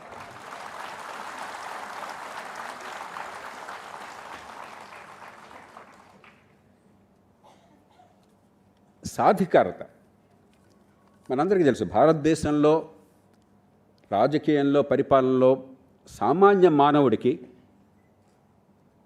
జనరాజకీయానికి, సంక్షేమానికి, ప్రజల సాధికారతకి పట్టం కట్టినటువంటి మహనీయుడు ఎన్టీ రామారావు గారు. ఆయన ₹2 మీ దగ్గర నుంచి అందరికీ తెలుసు. కానీ ఈ రెంటిని ఎలా సమన్వయం చేశారో చాలామంది గుర్తించాల. ఓ చిన్న ఉదాహరణ చెప్తాను. డాక్టర్ వెంకటేశ్వర గారు ఎక్కడ ఉన్నారు, వారు మంత్రిగా ఉండగా, నేను కలెక్టర్గా ఉండగా వారి జిల్లాలో, ప్రకాశం జిల్లాలో భయంకరమైనటువంటి సంక్షోభం వచ్చే ప్రతి రైతులకి రెసిస్టెంట్ హీలియోథిస్, శనగపచ్చ పురుగు, ఈ మందులు ఎక్కువ వేసేసరికి మందులకు లొంగక రెసిస్టెంట్ అయిపోయింది, ఇన్ని పురుగు మందులు వేసిన. దాంతోపాటు ఒక మైనర్ పెస్ట్, వైట్ ఫ్లై అనేది మేజర్ పెస్ట్ అయిపోయింది. ఈ పెస్టిసైడ్ యూజ్ ఎక్కువ అవడం చేత minor pest became major pest. Under my watch, 42 farmers committed suicide. probably for the first time in India, in the district. It was a devastating thing for the farmers, for their families, economically, for the region. And for those of us who were closely involved, it was an extremely emotional, painful thing. ప్రభుత్వం ఏం చేసింది, internal ఏం చేసింది, దానిలోకి నేను వెళ్ళను. చాలా ఒత్తిడి వచ్చింది ఆయన మీద. ఆత్మహత్యలు చేసుకున్నారు. ఆ కుటుంబాలకి ఒక్కొక్క ఆత్మహత్య చేసుకున్నటువంటి రైతు కుటుంబానికి ఇంత డబ్బు ఇద్దామని చెప్పని ఒత్తిడి వచ్చింది. మన దేశంలో మనిషి చచ్చిపోగానే 5 లక్షల రూపాయలు ఇవ్వడం చాలు. మన డబ్బు కాదు కదా, మందేం పోయింది, ప్రజాధనం కదా, ఇచ్చేసేసి గొప్ప పని చేసినట్టు నటించవచ్చు మనం. అద్భుతం, రోజు చూస్తున్నాం మనం. ఎన్టీఆర్ గారు మళ్ళీ మళ్ళీ స్పష్టంగా చెప్పారు, బ్రదర్, రైతులంటే ప్రాణం పెడదాం, కానీ ప్రాణం తీసుకున్న రైతుకి ఆ కారణంగా డబ్బులు ఇచ్చి ప్రాణం తీసుకుంటే బతుకు బాగుపడుతుందన్న భ్రమను కల్పించొద్దు, అబద్ధాలు ఆడద్దు, రైతుని నిలబెడదాం. నాకు చెప్పారు జయప్రకాష్ గారు, ఆ కుటుంబాలకి ప్రాణం వడ్డీ అన్నీ చేయండి మీరు, ఆ పిల్లల భవిష్యత్తు కాపాడండి, ఆ కుటుంబానికి ఆర్థికంగా రకరకాల ఏర్పాట్లు చేద్దాం వివిధ ప్రభుత్వ పథకాల్లో లేదా ప్రైవేట్ రంగాన్ని తీసుకుని, కానీ చనిపోయిన కారణంగా ఆత్మహత్య చేసుకున్న కారణంగా డబ్బులు ఇస్తానన్న మాట మాత్రం వద్దు అని చెప్పని స్పష్టంగా చెప్పారు. ఆయన సంక్షేమం దీర్ఘకాలిక అభివృద్ధి కోసం, వాళ్ళ శక్తి సామర్థ్యాలు పెంచడం కోసం, సామాన్య ప్రజల్ని పేదల్ని వాళ్ళ కాళ్ళ మీద నిలబెట్టడం కోసం, అంతేగాని శాశ్వతంగా పరాధీనుల్ని చేయడం కోసం కాదు.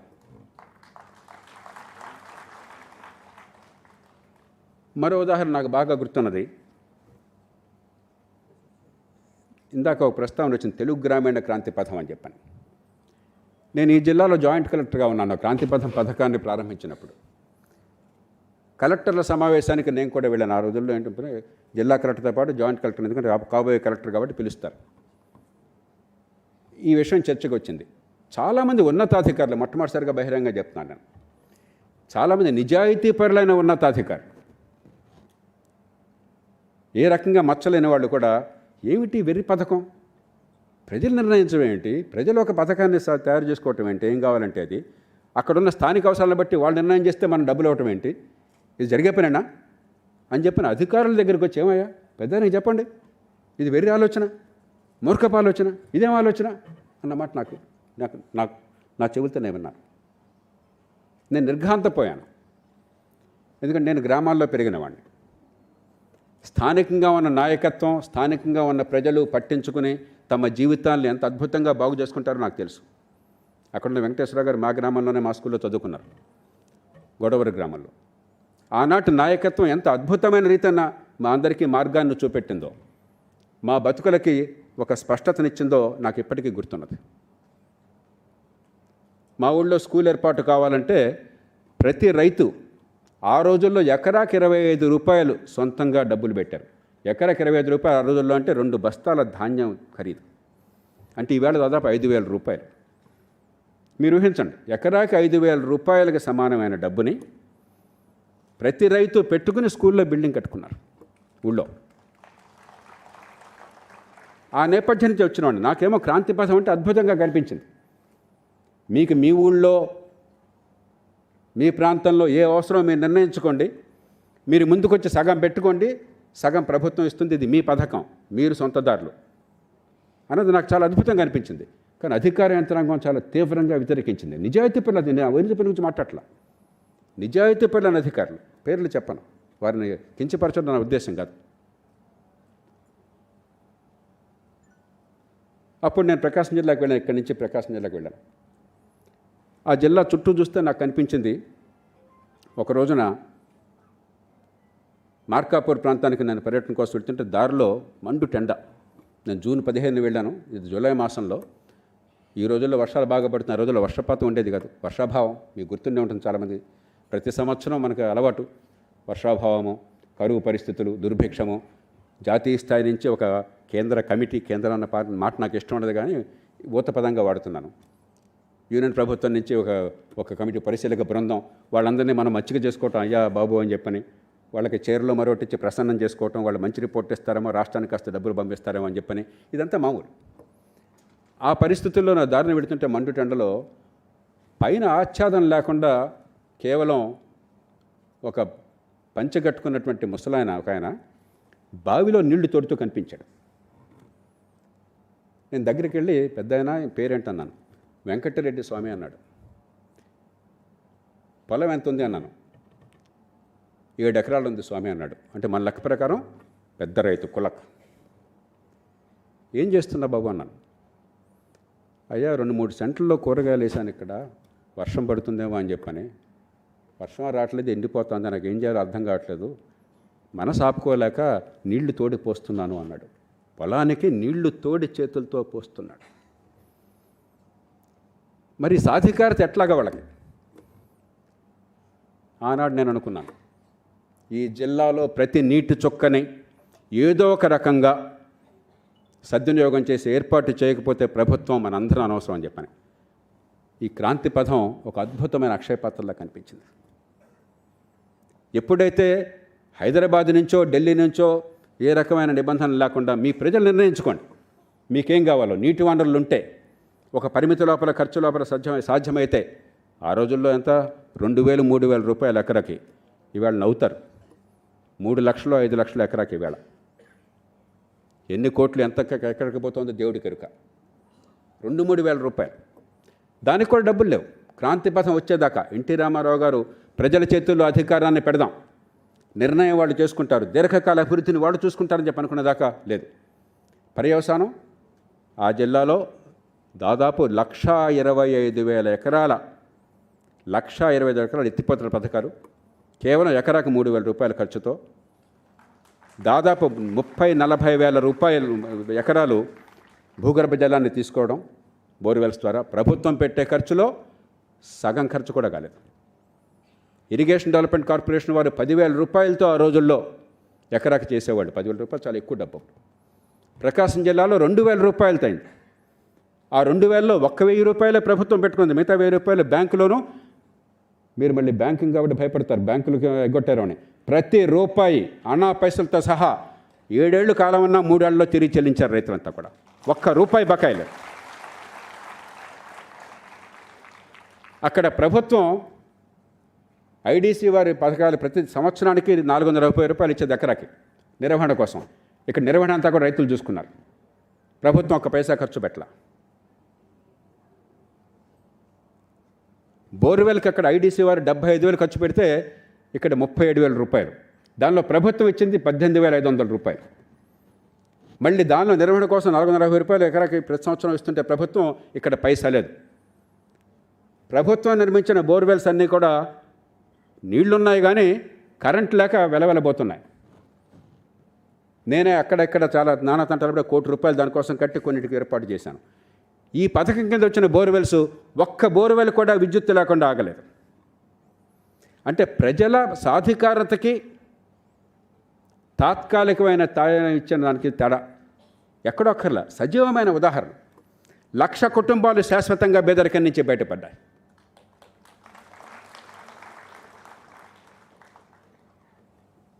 ఎన్టీ రామారావు గారు పెద్ద పుస్తకాలు చదవాలి. ఏసీ కాలేజీలో డిగ్రీ చేశారు, యూనివర్సిటీలో పట్టా పొందలా. ఇలాంటి యూనివర్సిటీల్లో ఆయనకు స్థానం ఉండేది కాదు. పిహెచ్డి రాలా. కానీ కష్టపడి తన ప్రతిభతో, చెమటోడ్చినటువంటి శరీరంతో, నిరంతర తపనతో ఎదిగిన మనిషి. ఆ అనుభవాన్ని కేవలం పారేయడం కాకుండా మనసంతా రంగరించుకున్న మనిషి. అపారమైన ఇంగిత జ్ఞానం ఉన్న మనిషి. ప్రజలంటే హృదయమంతా ఆర్ద్రత నిండిన మనిషి. ఇవి ఉంటే పుస్తకాలు చదవక్కర్లే, డిగ్రీలు రావక్కర్లే, పిహెచ్డీలు ప్రొఫెసర్లు అక్కర్లే, ఐఏఎస్లు ఐపీఎస్లు అక్కర్లే. కాబట్టి ఈ దేశంలో అధికారులంతా వద్దన్న, వ్యవస్థ పూర్తిగా కేంద్రీకృతమైన, ఎలా ఈ దేశంలో ప్రజలకి సాధికారతనివ్వాలి, నిజమైన దీర్ఘకాలిక సంక్షేమాన్ని ఎట్లా ఇవ్వాలి. సాధికారత సంక్షేమం వేరు కాదు, అభివృద్ధి సంక్షేమం వేరు కాదు. నిజమైన సంక్షేమం అభివృద్ధికి దారితీస్తుంది. కుహనా సంక్షేమం తాత్కాలికంగా తాయిలాలనిచ్చి దీర్ఘకాలంలో బానిసలుగా నిలబెడుతుంది, పేదరికాన్ని కొనసాగిస్తుంది. అది అర్థం చేసుకున్నారని. అత్యవసరమైతే కాలే కడుపుకి అన్నం పెట్టాలి, కానీ దాంతో ఆగితే అదే అద్భుతం అనుకుంటే అంతకంటే ఆత్మవంచన లేదని గుర్తించారు. ఎన్నో రంగాల్లో ఈ సాధికారత కనిపిస్తుంది ఆయన చేసిన నిర్ణయాల్లో. మహిళల సంగతి చెప్పారు, నేను ప్రత్యేకంగా చెప్పనక్కర్లేదు. అలాగే సహకార సంఘాలు. ఇవాళ 97వ రాజ్యాంగ సవరణ వచ్చింది. 19(1)(c) ఆర్టికల్ని మార్చడం జరిగింది. దానిలో ఎన్టీ రామారావు గారి స్ఫూర్తితోనూ కొరియన్ స్ఫూర్తితోనూ నేను కొంత కృషి చేయగలిగాను. కానీ మొట్టమొదటి దానికి పునాది వేసింది ఆంధ్రప్రదేశ్లో ఎన్టీ రామారావు గారు ముఖ్యమంత్రిగా మ్యాక్స్ చట్టం, mutual aided cooperative societies act. అరే 10 మంది రైతులు ఒక సహకార సంఘంగా ఏర్పడితే ప్రభుత్వం బూడపెత్తనం ఏమిటి? వారికి అధికారం ఇచ్చేద్దాం, వారి సంస్థను వారు నడుపుకుంటారు. బాగా నడుపుకుంటే బాగుపడతారు, బాగా నడపకపోతే నష్టపోతారు. మీకేమిటి? మధ్యలో మీరున్నారండి, కావాలంటే పెద్ద మనుషులకు చెప్దాం అలా చేసుకోండి అని చెప్పని. కానీ మన పెత్తనం ఏమిటి? ఆయన ఎప్పుడు నమ్మేది అది. ఒక మనిషి బతుకు బాగుపడడం ఆ మనిషి చేతుల్లో ఉంది, ఆ కుటుంబం చేతుల్లో ఉంది. మీ చేతుల్లో, నా చేతుల్లో. ముఖ్యమంత్రి కావచ్చు, ప్రధానమంత్రి కావచ్చు, కలెక్టర్ కావచ్చు, మనం ఎవరు ఆఫ్టర్ ఆల్? మనం వాళ్ళ సేవకులం, వాళ్ళ పన్నుల డబ్బులు తీసుకుంటున్న వాళ్ళం. రాజకీయంలో వాళ్ళతో వాళ్ళు ఓటుతో అధికారంలోకి వచ్చిన వాళ్ళం. కానీ బతుకు బాగుపడడం వాళ్ళ చేతుల్లో ఉన్నది. మన బాధ్యత వాళ్ళకు ఒక మార్గాన్ని చూపెట్టడం, ఆ పన్నుల డబ్బులతో వాళ్ళకి అందాల్సినది ఏర్పాటు చేయడం. అంతేగాని నీ జీవితానికి నేను భరోసా అన్న అబద్ధాన్ని చెప్పటం కాదు. అది స్పష్టంగా అవగాహన ఉన్న మనిషి. చాలామంది ఎన్టీ రామారావు గారు సంక్షేమం గురించి మాట్లాడుతూ లోతు తెలియక ఆయన తాయిలాలు ఇచ్చాడు అనుకుంటారు. ఇవాళ నిర్మలా సీతారామన్ గారు, ప్రధానమంత్రి నరేంద్ర మోదీ గారు ఎంతగా తపన పడుతున్నారో ఆర్థిక వ్యవస్థ దెబ్బతినకుండా కాపాడుకోవాలి, ప్రజలకు న్యాయం చేస్తూనే ఈ దేశంలో అప్పుల భారం పెరగకుండా అని చెప్పని ఎన్టీ రామారావు గారు రాత్రింబోళ్ళు తపన పడేవారు. పొద్దున్న 4:30కి వెళ్ళగానే జయప్రకాష్ గారు, రాష్ట్ర ఆర్థిక వ్యవస్థ చాలా గందరగోళంలో ఉంది, ఎట్లా ఇది చాలా ఇట్లా అయితే మునిగిపోతామని చెప్పంటే నేను ఆయన, ఏమండి మీరు బిడ్డ పుట్టాలన్నా కూడా 240 రోజులు పడుతుంది, 40 వారాలు పడుతుంది, బలవంతంగా లాగలేరు. మీరు ప్రభుత్వం ఏర్పాటు చేశాక పరిస్థితి గమనించి కొన్ని నిర్ణయాలు తీసుకున్నారు. ఇదిగో 1, 2, 3, 4, 5, 6 ఈ నిర్ణయాలకు కారణం ఇది, దీని పర్యవసానం సరిగ్గా జరిగితే ఇది అంటే సంతోషపడి ఫస్ట్ క్లాస్, దీనిలో సగం జరిగినా బాగుంటుందని చెప్పి పెట్టుకునేవాడిని. అమ్మాయిని ఊపిరి పీల్చుకునేవాళ్ళం. మళ్ళీ మర్నాడు పొద్దున్న 4:30 వెళ్ళగానే మళ్ళీ 24 hours చెప్పేశారు, రాష్ట్రం రాజ్యాంగంగా నాశనం అయిపోతుంది. అంటే అంత తపన, నిద్ర పట్టేది కదా ఆయనకి. కాబట్టి సమతూకం, ఎట్లాగొట్లా ఓట్లు దండుకోవటం కోసం సంక్షేమం అనే పేరుతో ప్రజల్ని బానిసలు చేయటం కాదు. తాత్కాలిక అవసరాన్ని తీర్చాలి, కన్నీళ్లు తొలగించాలి, కానీ దీర్ఘకాలంగా భవిష్యత్తు నిలబెట్టాలంటే ఆర్థిక క్రమశిక్షణ కావాలి, పెట్టుబడులు కావాలి. ఇందాక నీటిపారుదల పథకాల గురించి చెప్పారు, కొత్తగా చెప్పనక్కర్లేదు. ఎన్నో రంగాల్లో, ఎన్నో విషయాల్లో ఆ సమతూకాన్ని పాటించారు.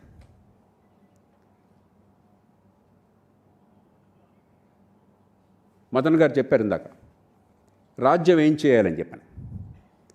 మన దేశంలో సమస్య ఎక్కడొచ్చిందంటే రాజ్యం పాత్రను ఇప్పటిదాకా మనం అర్థం చేసుకోలేదు.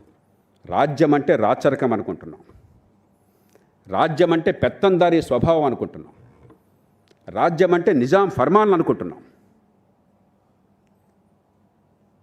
ఆటవిక యుగంలో కూడా కొన్ని వేల సంవత్సరాల కింద కూడా రాజ్యం అనేది మొట్టమొదటి వచ్చింది శాంతి భద్రతలను కాపాడడానికి, ఆ సీమని రక్షించడానికి. అది అయ్యాక అది అప్పుడు అవసరం, ఇప్పుడు అవసరమే. పనికిమాలిన నియంతలు కూడా, దుష్పరిపాలన ఇచ్చినటువంటి మూర్ఖులు కూడా రాజ్యాన్ని విదేశాల నుంచి రక్షించుకోవాలి, సమాజంలో శాంతిని ఉండాలి, గొడవలు లేకుండా పరిష్కారం చేయాలి, న్యాయాన్ని అందించాలని చెప్పిన స్పృహ ఉన్నది. కానీ కాలక్రమేణా దాని నుంచి రూల్ ఆఫ్ లా, చట్టబద్ధ పాలన, కేవలం దుడ్డు కర్రతో శాంతి భద్రత ఉంటే చాలదు. చట్టబద్ధ పాలన, చట్టం అందరికంటే ఎత్తున ఉండాలి, చట్టం ముందు అందరూ సమానంగా ఉండాలి. అది రాబట్టే యూరోప్ దేశాల్లో ఇండస్ట్రియల్ రెవల్యూషన్ వచ్చింది. ఊరికే రాలా, దాని వెనకాల పోవడానికి పునాదులు ఉన్నాయి. చట్టబద్ధ పాలన, మీ ఆస్తికి రక్షణ లేకపోతే, ఓ ఒప్పందం చేసుకుంటే దాన్ని గమనించకపోతే, కారు కావాలని చెప్పి మీరు డబ్బులు చెక్ ఇచ్చేస్తే కారు ఇవ్వకుండా, డబ్బులు ఇవ్వకుండా ఉంటే ఎట్లా? రేపు పొద్దున మళ్ళీ కారు కొనంగా మనం. బ్యాంకులో డబ్బులు పెట్టుకుంటే మీ ప్రమేయం లేకుండా ఎవడో బ్యాంకులో కొట్టేస్తే యూపీఐ మరొకటి పెట్టి దానికి వెంటనే పౌరుడికి రక్షణ లేకపోతే రేపు పొద్దున ఆపేస్తాం. ఈవేళ మనం ప్రతి నెల 600 కోట్ల ట్రాన్సాక్షన్స్ జరుగుతున్న యూపీఐలో, బహుశా ఇంకా పెరిగిందని ఈ మధ్య నేను 2 నెలల క్రితం మాట చెప్తున్నాను. ప్రతి నెల 10 లక్షల కోట్ల రూపాయల ట్రాన్సాక్షన్లు జరుగుతున్నాయి. ఒకసారి నమ్మకం పోయిందనుకోండి, నా బ్యాంకులో డబ్బులు పెడితే ఎవడో కొట్టేయచ్చు అని చెప్పిన భయం వచ్చిందనుకోండి, ఈ మొత్తం ఆగిపోతుంది, ఆర్థిక వ్యవస్థ పతనం అయిపోతుంది. చట్టబద్ధ పాలన, ఆర్థిక ప్రగతి రీత్యా చూస్తే మిగతా పక్కన పెట్టినా కూడా, నేరాల సంగతి పక్కన పెట్టినా కూడా కనీసం కాంట్రాక్టులను అమలు అవుతుంది, ఆస్తి హక్కులు అమలు అవుతాయి. డబ్బున్నా లేకపోయినా, ఏ కులమైనా, అధికారమైనా లేకపోయినా హక్కులకు రక్షణ ఉంటుంది, ఆ నమ్మకం కలగాలి. అది లేకపోతే పెట్టుబడులు పెట్టరు, రిస్క్ తీసుకోరు, ప్రగతి సాధ్యం కాదు, ఇన్నోవేషన్ సాధ్యం కాదు. ఎన్టీఆర్కి అది పూర్తిగా తెలుసు.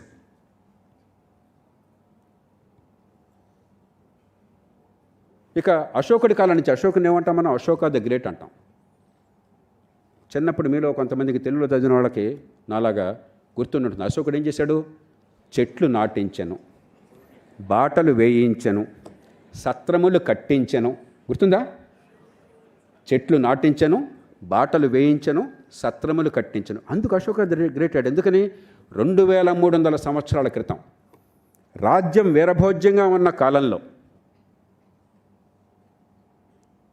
కేవలం ఇతర దేశాల ఆక్రమణ తట్టుకోవటము, దేశ సామ్రాజ్యాన్ని విస్తరించడము, శాంతి భద్రతను కాపాడడం తప్ప ఇంకే బాధ్యత లేని కాలంలో అశోకుడు చాలా దార్శనికుడు.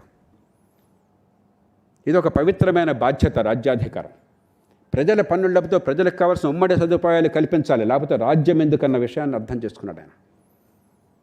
అందుకే అశోక ద గ్రేట్ అయినాడు. రోమన్ సామ్రాజ్యం దాన్ని అనుకరించింది. కాలక్రమేణా సామ్రాజ్యాల్లో కూడా ఈ తీరు వచ్చింది. గొప్ప సామ్రాజ్యము, గొప్ప చక్రవర్తి, గొప్ప రాజు అంటే మౌలిక సదుపాయాలు, ఉమ్మడి సదుపాయాలు ఏర్పాటు చేశాడని చెప్పని.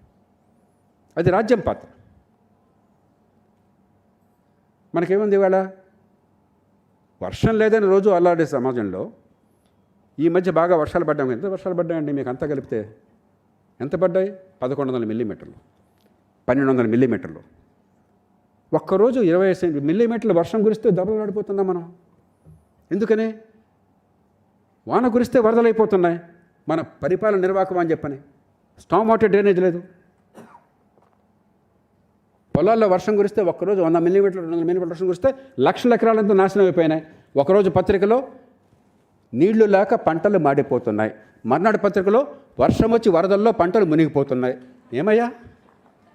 ప్రకృతి ఏమైనా నీకు చెప్పిందా ప్రతిరోజు ఖచ్చితంగా 10 మిల్లీమీటర్ల వర్షం ఇస్తానని చెప్పని? పరిపాలన ఎందుకుందో తగలట్టనా?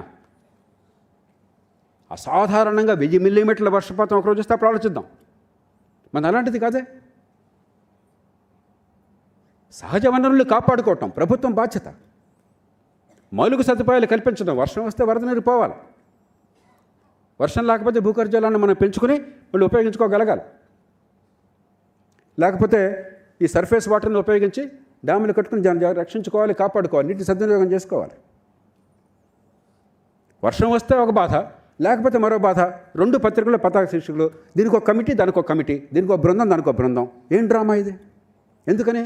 ప్రభుత్వాలు తాము చేయాల్సిన పనులు పూర్తిగా మర్చిపోయినాయి, నిరర్థకమైపోయినాయి. ఇంకెవరు చేయలేరు పని, ప్రభుత్వమే చేయాలి. ఇది చెప్పడం నాకు బాధగా ఉంది ఆర్థిక మంత్రి గారి సమక్షంలో. కానీ కొన్ని సందర్భాల్లో ఆత్మావలోకనం చేసుకోవాలి. మన దేశంలో మంచి జరుగుతుంటే నేను చాలా గర్వపడతాను. నేను నిరంతరం దేశం, ప్రపంచంలో ఆత్మవిశ్వాసాన్ని, దేశం పట్ల, భవిష్యత్తు పట్ల నమ్మకాన్ని, ఆశావాదాన్ని పెంచే వ్యక్తిని. కానీ అదే సమయంలో వాస్తవాలను కూడా మన పరిగణలోకి తీసుకోవాలి. మీరు 49 పెద్ద దేశాలను తీసుకోండి. The nations with more than $200 billion of GDP. Nirmala ji, you can ask your team to do this work. There's nothing original from me.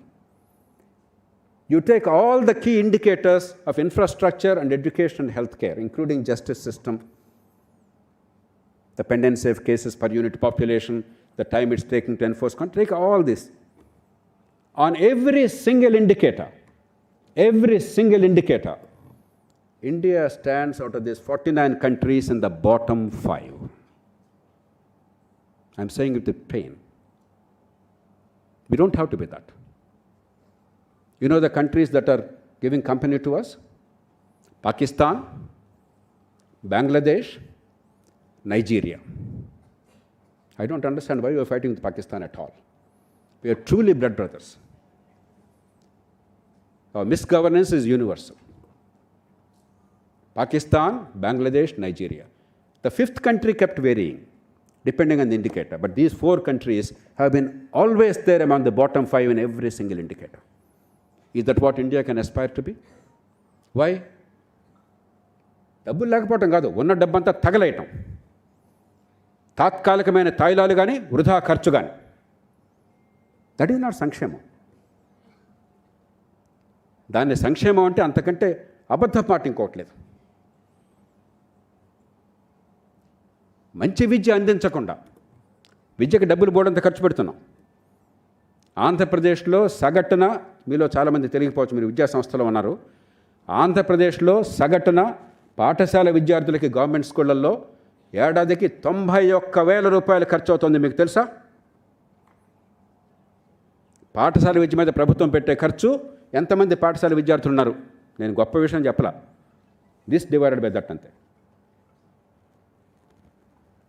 ఎన్ని వేల కోట్లు ఖర్చు అవుతుంది, ఎంతమంది పిల్లలు ఉన్నారు? 91,000 రూపాయలు. అది తక్కువ డబ్బు కాదే. విద్యా ప్రమాణాలు ఎట్లా ఉన్నాయి? 100కి 30 మందికి 8వ తరగతిలో ఒక 2వ తరగతి స్థాయి పారా చదవటం రాదు. ఇది ఏపీలోనే కాదు, అన్ని రాష్ట్రాలు ఇట్లానే ఉన్నాయి. కాస్త ఎక్కువ తక్కువ పెద్ద తేడాలు లేవు. ఇక్కడున్నా కాబట్టి ఈ రాష్ట్రం మాట మాట్లాడుతున్నాను. 100కి 40 మందికి 8వ తరగతిలో చిన్న తీసివేత చేయడం రాదు. 75 - 46. 100కి 40 మందికి 8వ తరగతిలో ఈ 2 అంకెల తీసివేత రాదు. 100కి 40 నుంచి 50 మందికి గడియారం చూసి టైం చెప్పడం రాదు. నా వాచ్లో 5:55 అయింది ఇప్పుడు. 100కి 78 మంది 6 అయింది సార్ సుమారుగా అని చెప్తారు. 5:50 అయిందా 5:55 అయిందా 100కి 50 మందికి 60 మందికి మాత్రమే తెలుసు. 8వ తరగతిలో 14-18 ఏళ్ల వయసు మధ్య 14-18 ఏళ్ల వయసు మధ్య 100కి 40 నుంచి 50 మందికి భారతదేశంలో గడియారం చూసి గంట నిమిషం టైం చెప్పడం రాదు. ఇది ఎలాంటి సంక్షేమం? ఎవరికి సంక్షేమం? ఈ విద్య రాక అలమటించిపోతున్న వాళ్ళు ఎవరు? తెలివితేటలున్నా కూడా పుట్టిన కుటుంబం నేపథ్యం కారణంగా, తల్లిదండ్రుల బేదరికమో చదువులేనితనమో కారణంగా నశించిపోతుంటే వాళ్ళకి తాయిలాలు ఇచ్చి అద్భుతాలు చేసామని నటిస్తావా మనం? ఎవరిని మోసం చేద్దామని? ఈ ప్రజలు బానిసలా, ప్రజాస్వామ్యంలో ప్రభువులా? ఈ పన్నులు కట్టేది ఈ బిడ్డల భవిష్యత్తు కోసమా? వాళ్ళని ఏమర్చి తాత్కాలికంగా వాళ్ళ నుంచి ఆ ఓటు అనేది పొంది అధికారంలో విరవేగటం కోసమా? పరుషమైన పదాలు వాడుతున్నారు, క్షమించాలి.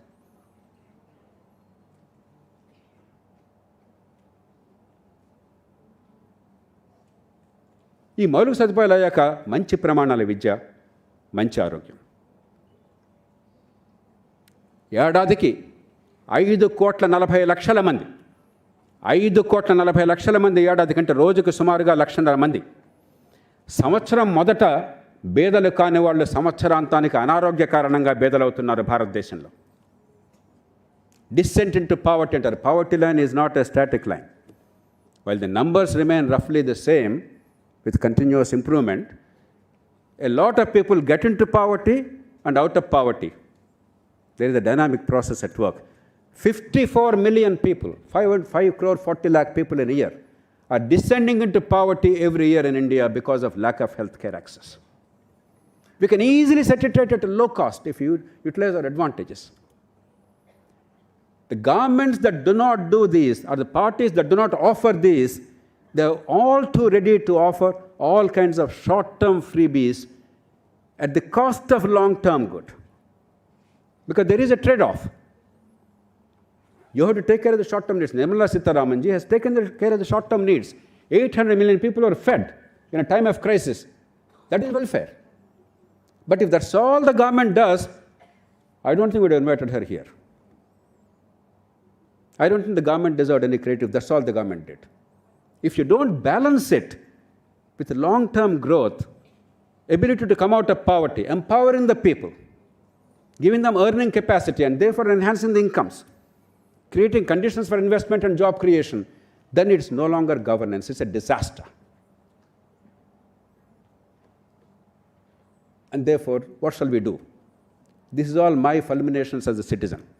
But as a serious public policy student, if we say freebies are no good, that will lead us nowhere, because who will decide what is a freebie? After all, if in Telangana we started Raitu Bandhu, the Prime Minister of India started PM Kisan. If we started some other program in some other state, another party, another government starts somewhere else. So my welfare becomes your freebie. Your welfare becomes my freebie. We'll only keep fighting each other. In a democracy, there has to be a reconciliation between the two. We cannot say no welfare. It's an absurd notion. That's what NTR understood.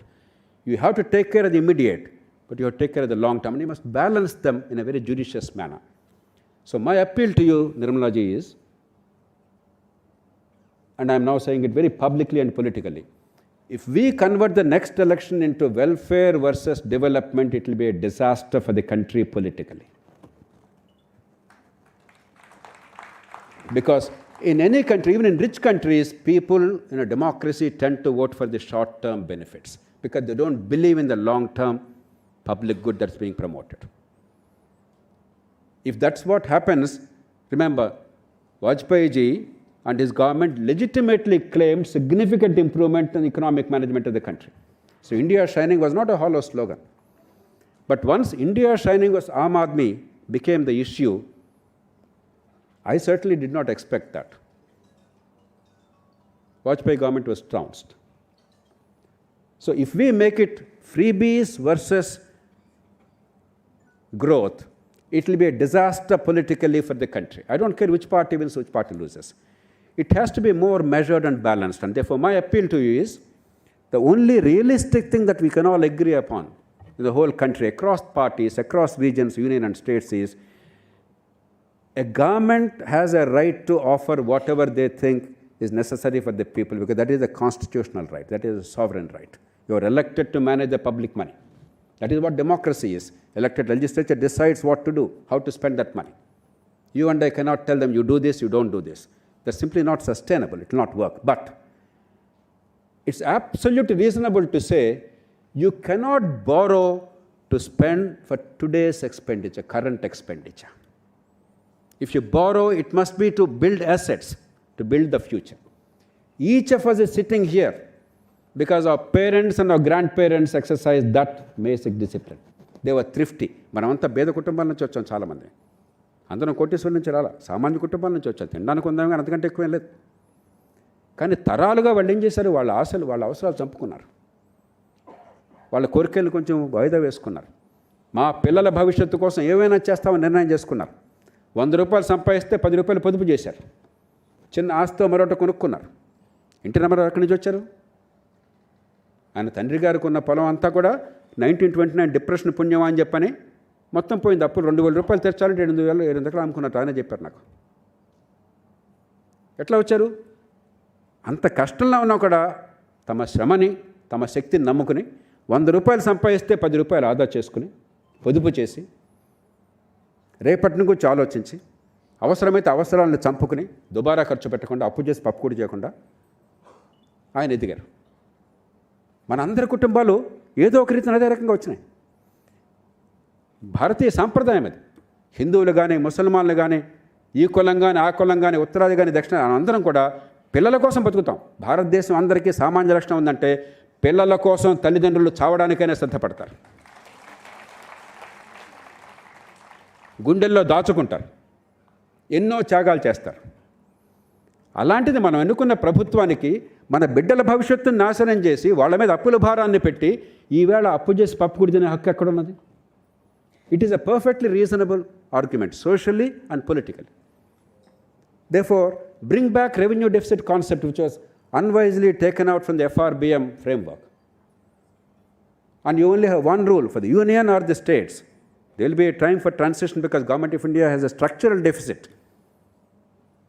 జాతీయ స్థాయిలో ఉన్న ప్రభుత్వానికి 27 లక్షల కోట్ల రూపాయల budget ప్రవేశపెట్టిన దానిలో నిర్మలా గారు 27 లక్షల కోట్ల రూపాయల పన్నుల ఆదాయం, దానిలో 16,11,000 కోట్ల రూపాయల రాష్ట్రాలకి వివిధ రూపాయల్లో బదిలీ అవుతున్నది.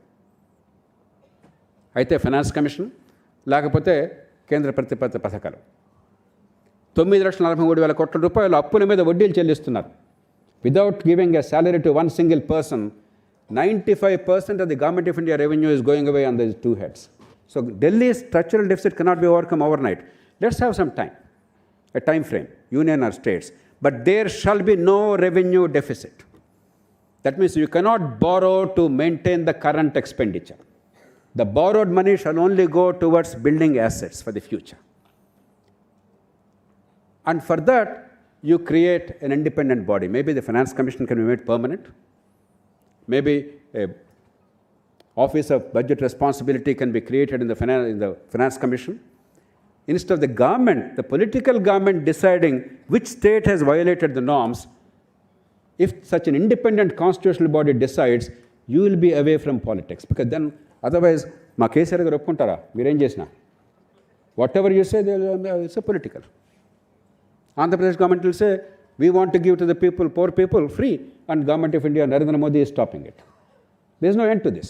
But if you create a revenue deficit framework, an independent body, a credible body, and adhere to that, because under Article 293(3), you have the power to decide whether or not to approve a loan of the state government. So constitution makers wisely gave the tools.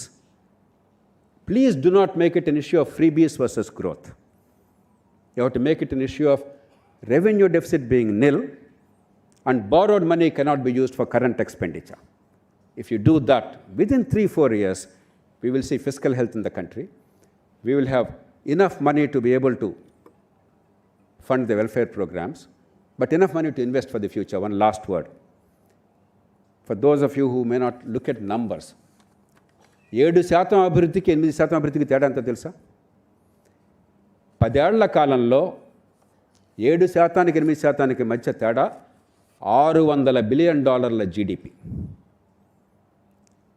అంటే 50 లక్షల కోట్ల రూపాయల GDP, annual income of the country.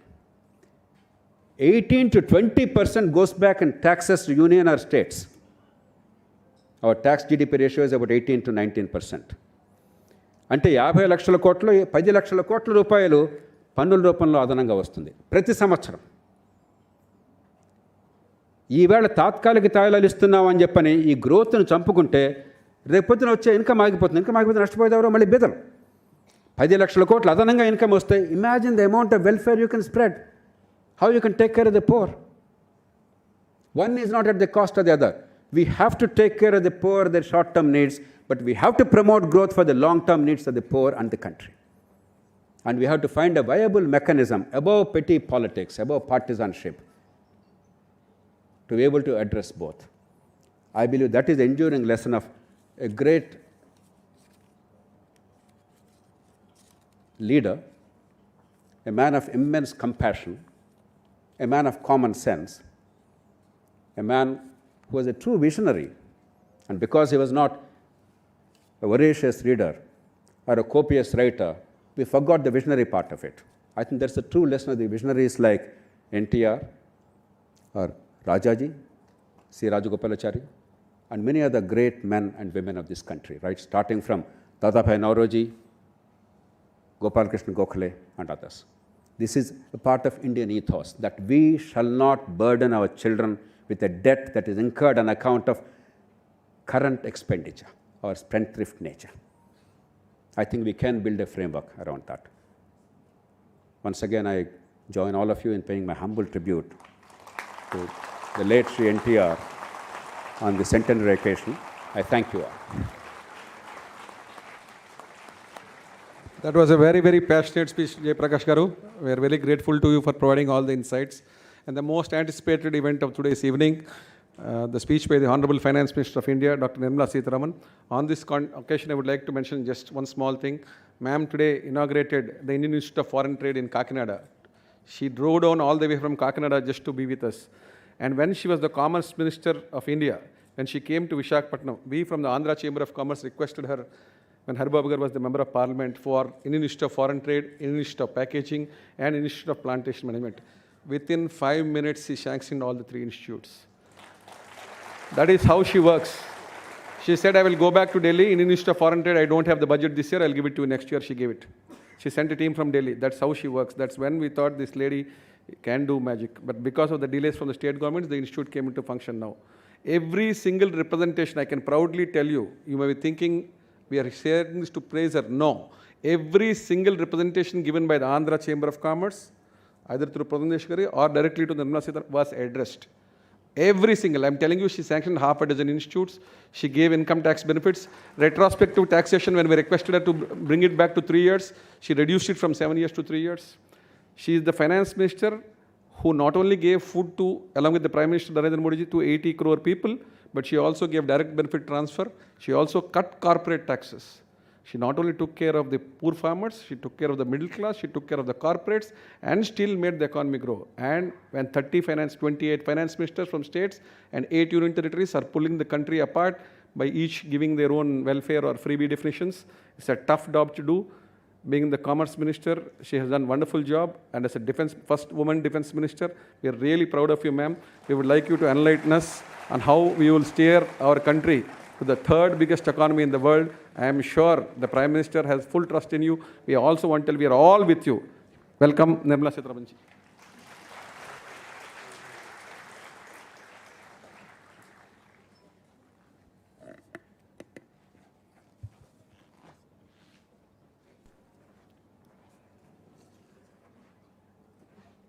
Good evening, and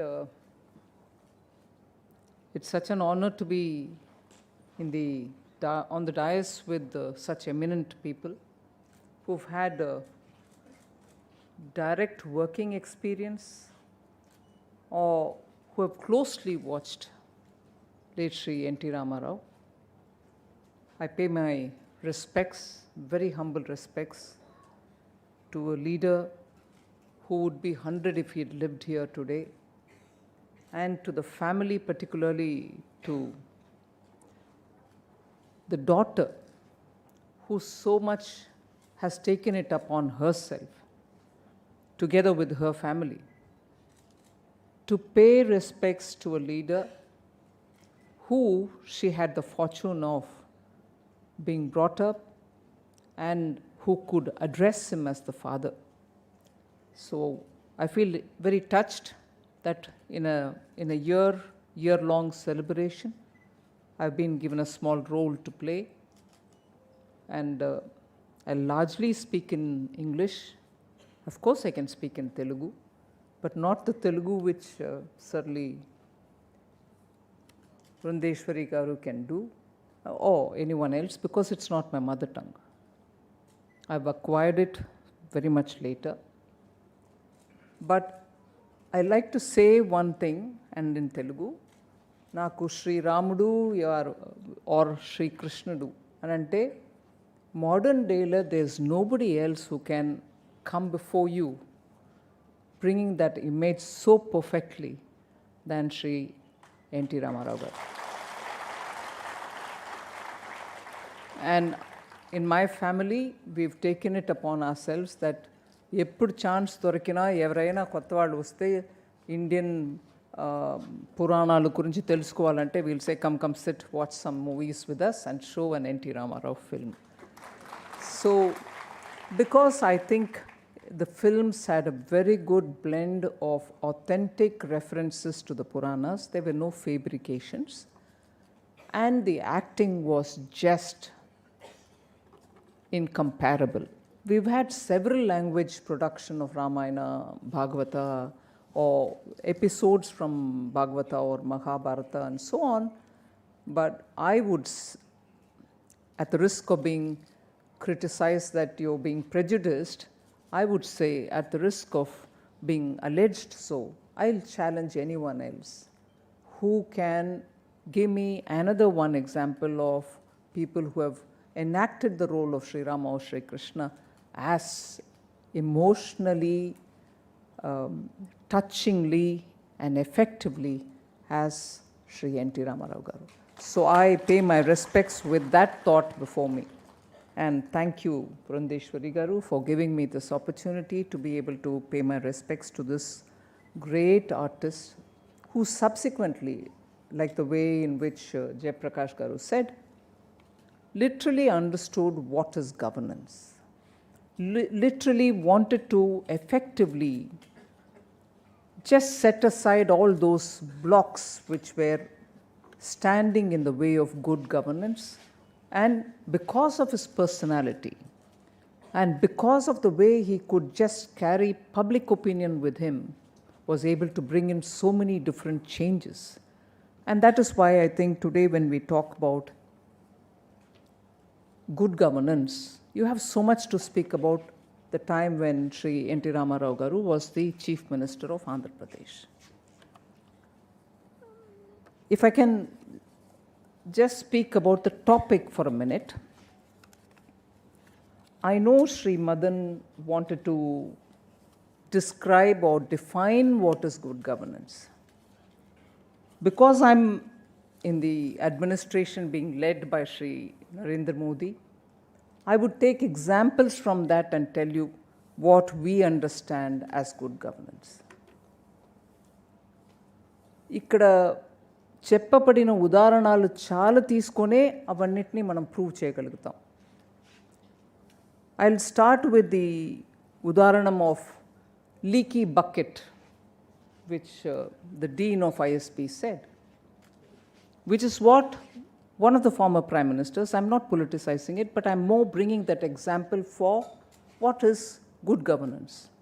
He lamented, the former Prime Minister lamented that if I send a rupee down to the people, only 15 paisa reaches them. That's the leaky bucket you were referring to. But what Prime Minister Modi has done is by adopting technology, he has contained the leaky bucket process. There are no leaks. The beneficiary who should get that money gets it.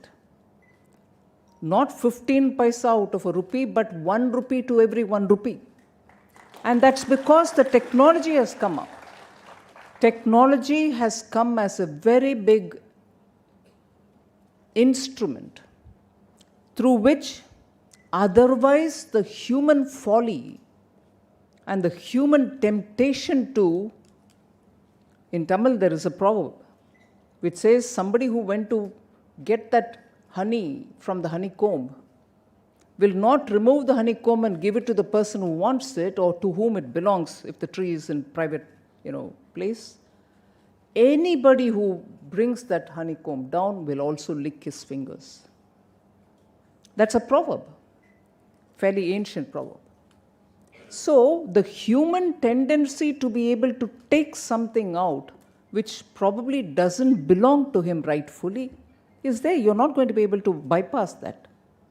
But today, the way in which we've adopted technology in ensuring the benefits reach common public, I think one of the major objectives or goals of good governance has been achieved.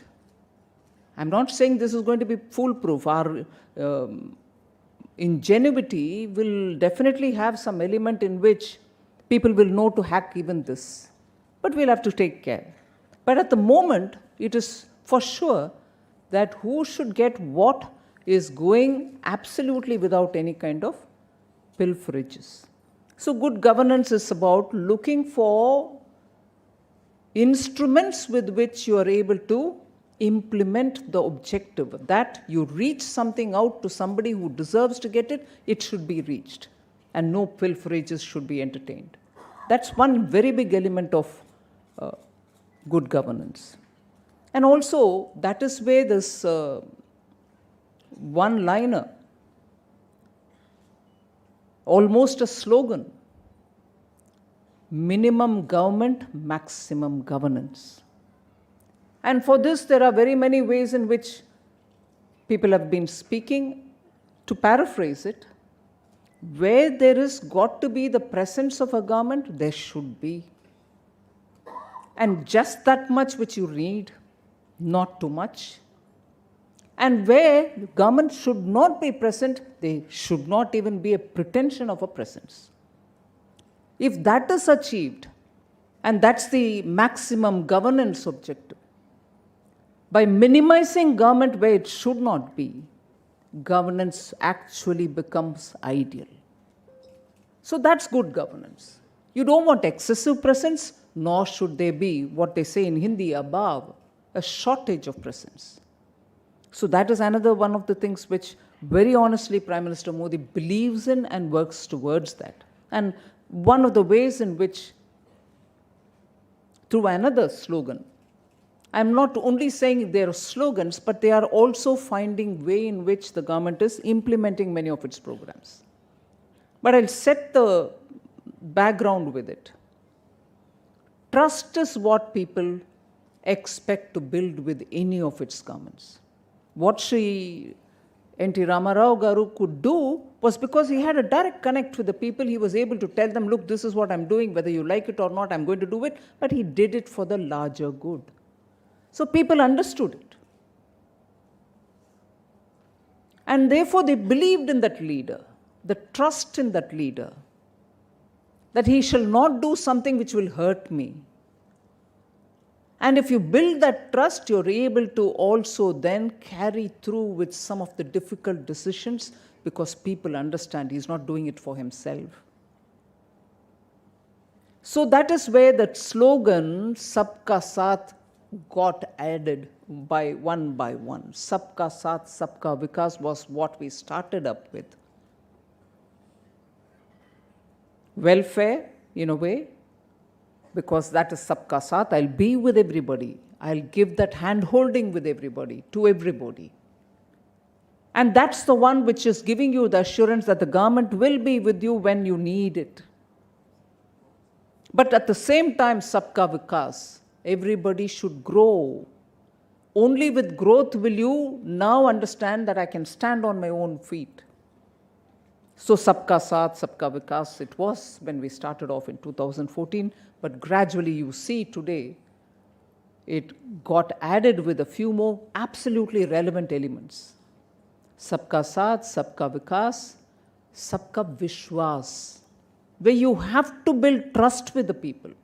And one of the things, therefore, what was brought in was, for the smallest businesses to run, you had to have a certification from a government officer, gazetted officer, or you need to have some kind of an inspection coming, the boiler inspectors who used to come to companies and say, are you up to a certain thing? Unless he certifies, your business cannot run. Till he certifies, you cannot run. And all this led to rent seeking, corruption. So PM said, no, I believe my citizen. These may have come into course because there was a foreign rule. He wanted to be sure about every citizen, so he asked a gazetted officer in the government to say, is he right or is he wrong? Is he authorized citizen or is he not? So the first thing I remember, and in commerce, the Boilers Act was under us, so the first thing we said is no inspections. You self-certify. We don't need others to come and do your inspection. You, after all, it's your unit. Why won't you want to run it efficiently, safely, and so on? So self-certification was brought in. And together with that, you find, even today, even with this 10 lakh recruitment which is going on, Rozgar Mela, the feature is, for C and D grade positions, we shall not have any certification being given by anybody. You self-certify, submit your papers, and be on the transparent platform, recruitments happen. So these are ways in which you build trust with citizen. And that is why when decisions, very big decisions were taken, even during COVID, the consultations were done with the stakeholders. And the grievances about every act which is necessary for running a business in this country had some or the other element which said criminal. You would have done a small mistake. You would have not complied with one of the smaller regulations, but the act said you could be jailed. చిన్న చిన్న పొరపాటులు కూడా మిమ్మల్ని జైలుకి పెట్టాల్సిన పని వస్తే మీ business ఎందుకు నడుపుతారు? ఇది పెద్ద బాధ అండి. నాకొద్దు, గవర్నమెంట్ జాబ్ తీసుకుంటే చాలు, ఎందుకు వచ్చింది గొడవ? క్రిమినల్ ఎలిమెంట్ అంటే ఒక చిన్న పొరపాటుని కూడా ఈక్వల్ టు క్రిమినల్ యాక్ట్ అన్నట్టు పెట్టిన అన్ని యాక్ట్స్ని కూడా, అన్ని చట్టాన్ని కూడా రివ్యూ చేసి ఆ క్రిమినల్ ఎలిమెంట్ ఉన్న అన్నిటినీ కూడా కాంపౌండింగ్గా చేయండి, పెనల్టీ వేసేయండి, జైలుకు పంపించవద్దు. ఇది ఒక మెయిన్ ఆబ్జెక్టివ్ పిఎం. దానివల్ల ఇవాళ ఒక్క యాక్ట్ కూడా, అంటే ఒక చిన్న బిజినెస్ నడపడానికి కావాల్సిన ఒక యాక్ట్, బాయిలర్స్ యాక్టో ఇంకొకటో ఎన్ని యాక్ట్స్ ఉన్నా కూడా దాని అన్నిట్లో క్రిమినల్ కాంపొనెంట్ని కాంపౌండబుల్గా మార్చాం. ఏ ఒక్కటికి కూడా జైలు ప్రావధానం ఉండకూడదు, అది తీసేసాం. ఏదో 1-2 చోట్ల మాత్రం ఇంపాసిబుల్ టు రిమూవ్ అన్నప్పటికీ అది 2 మాత్రం ఉంటుంది, మిగతా అన్నిట్లో క్లియర్ చేసాం. So Vishwas, building trust with the citizen. Government ఒక కంటిన్యూయం, బ్రిటిష్ దగ్గర నుంచి మనకు వచ్చిన గవర్నమెంట్, మన పార్లమెంటరీ సిస్టమ్ కూడా అట్లా వచ్చింది అనే దానికోసం సిటిజన్ వేరు, మనం వేరు కాదు, మనం అందరం ఒకటే. మనం బిజినెస్ చేస్తే ఎలా చేస్తాం, ఎలా ఉంటే బాగుంటుందని అనుకుంటాం, అది మనం తీసుకురావాలి అనే ఆ ఒబ్జెక్టివ్ తోటి నడిచింది ఈ ఎక్సర్సైజ్. అట్లాగే 1,500 యాక్ట్స్ని యాక్చువల్గా ఉండక్కర్లేదు అన్నటువంటి యాక్ట్ని అలాగే ఉంచారు, ఎవరు ముట్టుకోలేదు. మనం దానికేముంది ఉండని అని వదిలేయవచ్చు అని అనుకుంటాం. అట్లాంటి లాస్ ద్వారానే కొంచెం తెలివితేట ఎక్కువ ఉన్నటువంటి అధికారులు, బాబు నువ్వు చేసే బిజినెస్లో ఈ యాక్ట్కి విరుద్ధంగా చాలా చేస్తున్నావు, కొంచెం చూసుకో అని వెళ్ళి ఇన్స్పెక్షన్ చేసే అవకాశం ఉంది అనేది అర్థం చేసుకొని 1,500 యాక్ట్స్ని మొత్తం తీసేశారు. ఇది ఉంటే ప్రయోజనం లేదు. ఉంటే గవర్నమెంట్ ఒకటి అనుకుంటుంది, ప్రజానీకానికి ఉపయోగంగా ఉన్నటువంటి విషయాలు మనం చేయాలి, అడ్మినిస్ట్రేషన్ని క్లీన్గా నడపాలి, కరప్షన్ ఉండకూడదు అని అనుకుంటే the very presence and record of 1,500 acts gave opportunity. అంటే అవి వాళ్ళకి రెలవెంట్ కాని యాక్ట్, కానీ అది ఉందని తెలిసిన bright officer can always quote to you, బాబు ఇది చూసుకో ఇక్కడ ఏదో రకంగా, సో అది ముందు తీయండి అన్నారు PM. So we removed 1,500 acts and that exercise continuous even now. Major వెళ్ళిపోయాయి, ఇంకా కొన్ని ఉన్నాయి, అవన్నిటిని కూడా క్రమేణా తీసేయాలి, లేకపోతే అదే ఒక పెద్ద బర్డన్ ప్రజానికానికి. సో గవర్నెన్స్కి వచ్చినప్పటికీ బీదలకు అన్నం ఇస్తున్నామా అవన్నీ కూడా ఇంపార్టెంట్ అంటే కూడా these are the major hurdles for a normal citizen's life which has to really go way, they are not needed. So అది చెప్పడానికి కూడా ఒక రకమైన కరేజ్, కన్విక్షన్ కావాలి, అది నడిచింది.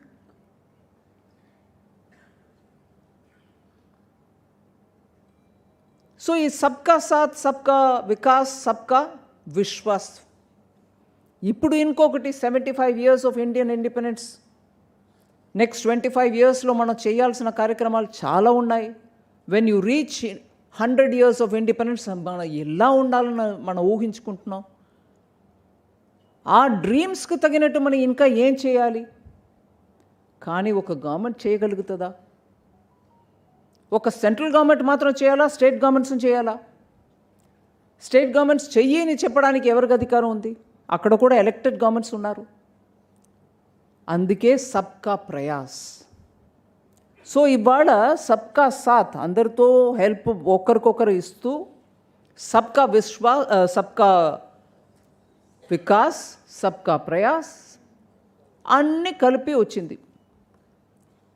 లేకపోతే అందరూ ఒక వాళ్ళ రెస్పాన్సిబిలిటీని నిర్వహించకపోతే ఈజీగా గవర్నమెంట్ ఏం చేయలేదు అని చెప్తూ ఇలాగే ఉండవచ్చు మనం.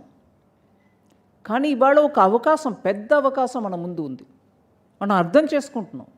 స్టేట్ గవర్నమెంటో సెంట్రల్ గవర్నమెంటో ఎవరు వాళ్ళు పని చేస్తున్నారు. నా వంద ఫ్రీ బీ డిబేట్కి ఇప్పటికీ నేను రాలే, ఇంకా కొంచెం 5 నిమిషాలు చెప్తాను దాని గురించి ఒక చిన్న విషయం. సో మనం అందరం కలిసి ఈ దేశాన్ని ముందుకు తీసుకెళ్ళాలి అనే అంశాన్ని మనం ప్రతి ఒక్కరూ కూడా ఫీల్ చేయాలి. ఆ ఫీలింగ్ ఉంటేనే నేను చేసేది రైటా తప్ప, నా కుటుంబానికి మంచిదా ముందుగా, లేదా నా కుటుంబానికి. ఇవాళ ఎన్టీ రామారావు గారు గురించి మనం ఎంత మనస్సుకు ఆహ్లాదకరంగా మాట్లాడుకుంటున్నాం. ఇట్లాంటి ఒక ఆర్టిస్ట్, ఇట్లాంటి ఒక political leader, he change the way in which Indian politics could think about it self. అట్లా మనం ప్రతి ఒక్కరు మన స్థానంలో అట్లాంటి కాంట్రిబ్యూషన్ టు అవర్ ఫ్యామిలీస్ చేయాలనే ఆ ఆతృత, ఆ లిటిల్ ఆతృత ఉంటేనే చాలు. అదే ఒక ప్రయాసం. సో ఆ విషయానికి వచ్చినప్పుడు నాకు కొంచెం ఇది చెప్పడంలో సంకోచం. ఎందుకంటే it can easily be mistaken. The way in which we are going about it, నేను వివరంగా విత్ ఎవ్రీ స్లోగన్ నేను జోడిస్తూ చెప్తున్నా. Empowerment versus entitlement. Jayaprakash Narayana గారు దాన్ని in his own style he mentioned it. You need to provide everything to make sure the person becomes empowered. తనకు ఆ శక్తి ఉంది, తను చేయగలుగుతామనే నమ్మకం వస్తే he will contribute to himself, his family and to the society. అదే approach ఎంటైటిల్మెంట్కి వెళ్ళిపోయింది. ఈ వర్గానికి ఇచ్చి తీరాల్సిందే, ఆ వర్గానికి ఇచ్చింది సరిపోదు, మీ గురించి నేను మాట్లాడలేను, నీకు ప్రయారిటీ లేదు నా స్కీమ్ ఆఫ్ థింగ్స్లో అని ఇట్లాంటి వ్యవహారం మనం తీసుకొచ్చినప్పటికే ఎంటైటిల్మెంట్, సెన్స్ ఆఫ్ నాకు ఖచ్చితంగా ఇది దొరకాలి, దొరకకపోతే ఉద్యమం చేస్తా,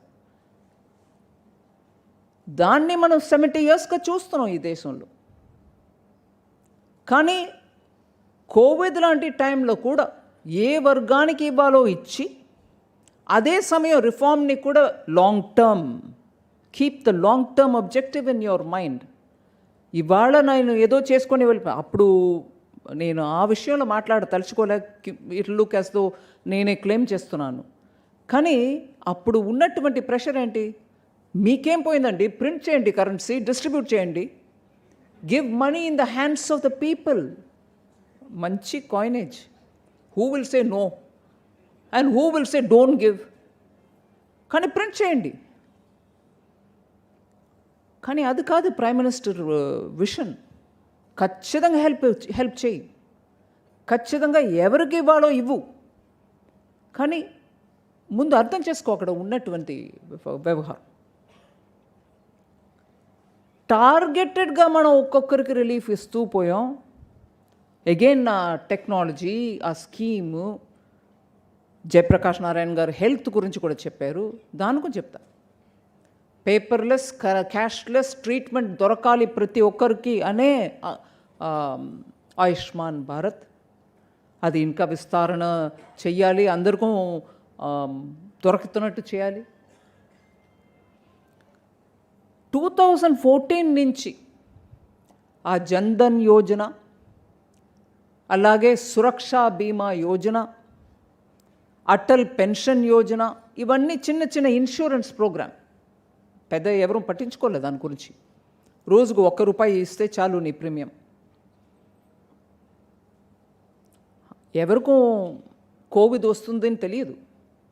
కానీ కోవిడ్ సమయంలో అన్ఫార్చునేట్లీ వాళ్ళ ఇన్సూరెన్స్ అని చెప్పి ఈ ఇన్సూరెన్స్ పథకం జరుగుతుంది 14-15 నుంచి. జేపీ గారు చెప్పారు ఆన్ డెత్ క్యాష్ ఇవ్వడం, అది కాదు. This was an insurance cover for which the person was contributing ₹1 per day. వాళ్ళ ఫ్యామిలీలో కోవిడ్లో ఆ ఇన్సూర్డ్ పర్సన్ చనిపోయినప్పటికీ ఒక్క సర్టిఫికేట్, డెత్ సర్టిఫికేట్ ఒకటి ఏదని దొరకలే, ఎవరికి ఏం దొరకలే. బికాస్ హాస్పిటల్ వెళ్ళే పరిస్థితులు ఎవరూ లేరు. ఏమి ఇవ్వక్కర్లేదు, నీ పిఎం సురక్షా బీమా యోజన నీకు ఉందా, నీకు అదే ₹2 lakh దొరుకుతుందని ఆ స్కీమ్ ద్వారా ఇప్పించారు. That was an insured amount. చనిపోయిన వాళ్ళకి డబ్బు కాదు, అతని ఇన్సూరెన్స్ అది. It was possible to attend to people during that time covid ద్వారా, because the insurance scheme made it in such a way that వాళ్ళు కాంట్రిబ్యూట్ చేశారు, గవర్నమెంట్ కాంట్రిబ్యూషన్ ఇచ్చింది ప్రీమియంలో, that when the emergency came, the person's family had the insurance money. Similarly, Ayushman భారత్ని కోవిడ్కి extend చేసాం. దానికి కావాల్సిన ట్రీట్మెంట్ తీసుకోండి, బికాస్ 5 lakhs వరకు నీకు ఉంది, please go ahead. Covid was not in the original list, obviously it wasn't. దీంట్లో దేర్ఫోర్ ఎంపవర్మెంట్ వర్సెస్ ఎంటైటిల్మెంట్ చర్చ I'm quite happy to engage, not just me, anybody in the government will engage. But this residual thinking of a socialism, sorry, Professor Madan, Dean of ISB,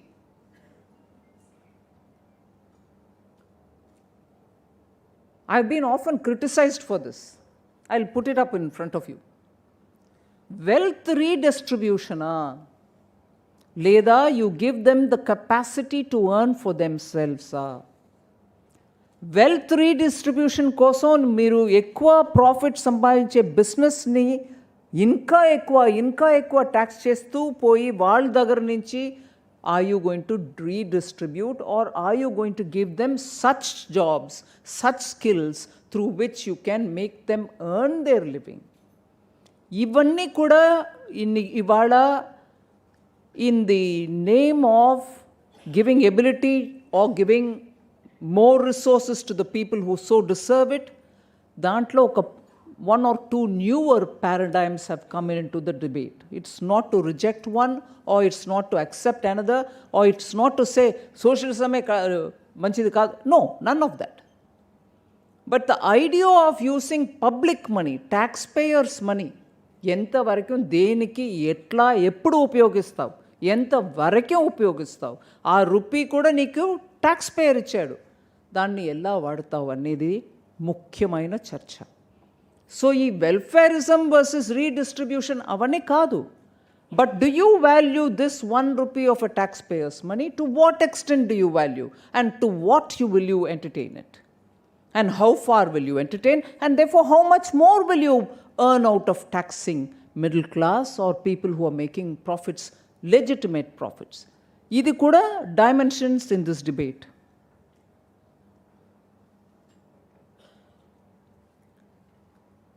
ఫార్మర్స్కి help చేస్తున్నామే, కిసాన్ సమ్మాన్ నిధి ఇస్తున్నారు, ఫార్మర్స్కి ఇన్కమ్ని double చేస్తామని promise చేశారు. దానికి మీరు ఎలా చేస్తున్నారు అనేది ఉదాహరణ చాలా ఇవ్వచ్చు. కానీ మీరు ఇస్తే అది సరి, మేము ఇస్తే ఫ్రీ బియా కాదు. ఐ పర్పస్లీ ఫినాన్స్ మినిస్ట్రీలో ఉన్నటువంటి బాధ్యత ఉంది కాబట్టి నేను దీన్ని ఒక రిడక్షనిస్ట్ ప్రిన్సిపల్లో నేను డిఫైన్ తలుచుకున్నాను. ఇది ముందు కూడా నేను చెప్పాను ఒకసారి. ఎడ్యుకేషన్ హెల్త్ గురించి మనం మాట్లాడలే. That is definitely a public responsibility. We will have to do it. We should not commercialise education. But private education ఉండి ఎవరు అక్కడ వెళ్ళి నేర్చుకుంటున్నారో నేర్చుకోనండి. But government should provide quality education. That's not in the debate at all. But ఒక బాధ్యత ఉన్నటువంటి political party పబ్లిక్ల డిస్కోర్స్లో ఉండి నీ మేనిఫెస్టోలు పెట్టుకొని ఇది నేను ఇస్తాను పవర్కి వస్తే అని చెప్తే, నేను ఒకే కండిషన్ ముందు పెడుతున్నా, ఇవ్వండి, కానీ దానికి మీ బడ్జెట్లో ప్రొవిజన్ చేయడానికి అంత రిసోర్సెస్ మీ దగ్గర ఉందా అని ముందు అర్థం చేసుకోండి. అర్థం చేసుకున్నాక నేను ఇవ్వగలుగుతాను, నేను ఇస్తాను అని అంటారా, మంచిది. కానీ అంతకంటే మంచిది ఇంకొకటి, వచ్చిన వెంటనే నీ ప్రెసెంట్ చేసే బడ్జెట్లో దాన్ని అంశం చూపించండి. అక్కడ అసెంబ్లీలో పార్లమెంట్లో ఎన్నిక వచ్చి కూర్చున్న మెంబర్స్కి, ఎమ్మెల్యేస్, ఎంపీస్కి కనీసం మీ వాగ్దానానికి అక్కడ పబ్లిక్లీ అక్కడ అసెంబ్లీలో పార్లమెంట్లో స్టేట్మెంట్ చూపించారనేది ఉండాలి. అది పాస్ కావాలి. అక్కడ బడ్జెట్లో చూపించకుండా కానీ పబ్లిక్ రిసోర్సెస్ యూజ్ చేసుకొని నేను ఏదో ఇస్తాను, నేను ఇస్తే అది ఫ్రీబీ అంటావే, అది ఎలాగా అని అంటే డిబేట్ ఇది. అక్కడ మీ అసెంబ్లీలో ఉన్న వాళ్ళకి తెలుసా మీ దగ్గర అంత రిసోర్స్ ఉందా? ఇవాళ జేపీ గారు అంత క్లియర్గా చెప్తున్నారు, నువ్వు బారో చెయ్యి, but not to meet your revenue. But if you're spending on capital expenditure it is good, very well, మన అందరికీ తెలుసు. బట్ చెప్పి చూడండి, నేను చెప్పక్కర్లా. It should be net. It should be so much that you borrow, all right, not to service that loan that you already have. దానికి వడ్డీ కట్టడానికి కోసం నేను బారో చేస్తూ అది కడుతూ ఉంటాను, కానీ ఫ్యూచర్లో ఇది కూడా మన అప్పులో చేర్చుకుంటుంది అని అంటే అది not a good governance principle. I'm sure he will agree. your borrowing should go for asset creation. No doubt. దాంట్లో ఎవరికో చర్చనీయ అంశం ఏం లేవు. సో ఫ్రీబీ డిబేట్ ఇప్పుడు please don't make it at the cost of growth. Nobody wants to make it at the cost of growth.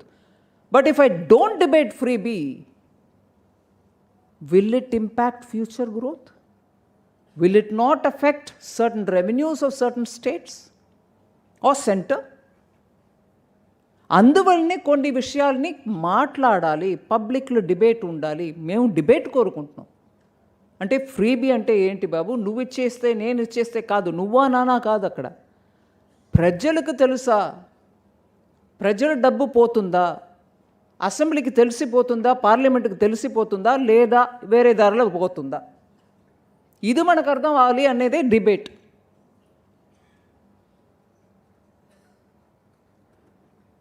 ఈ దేశంలో ఎప్పుడూ కూడా సర్వోదయ డిబేట్ ఎప్పుడూ ఉండేది.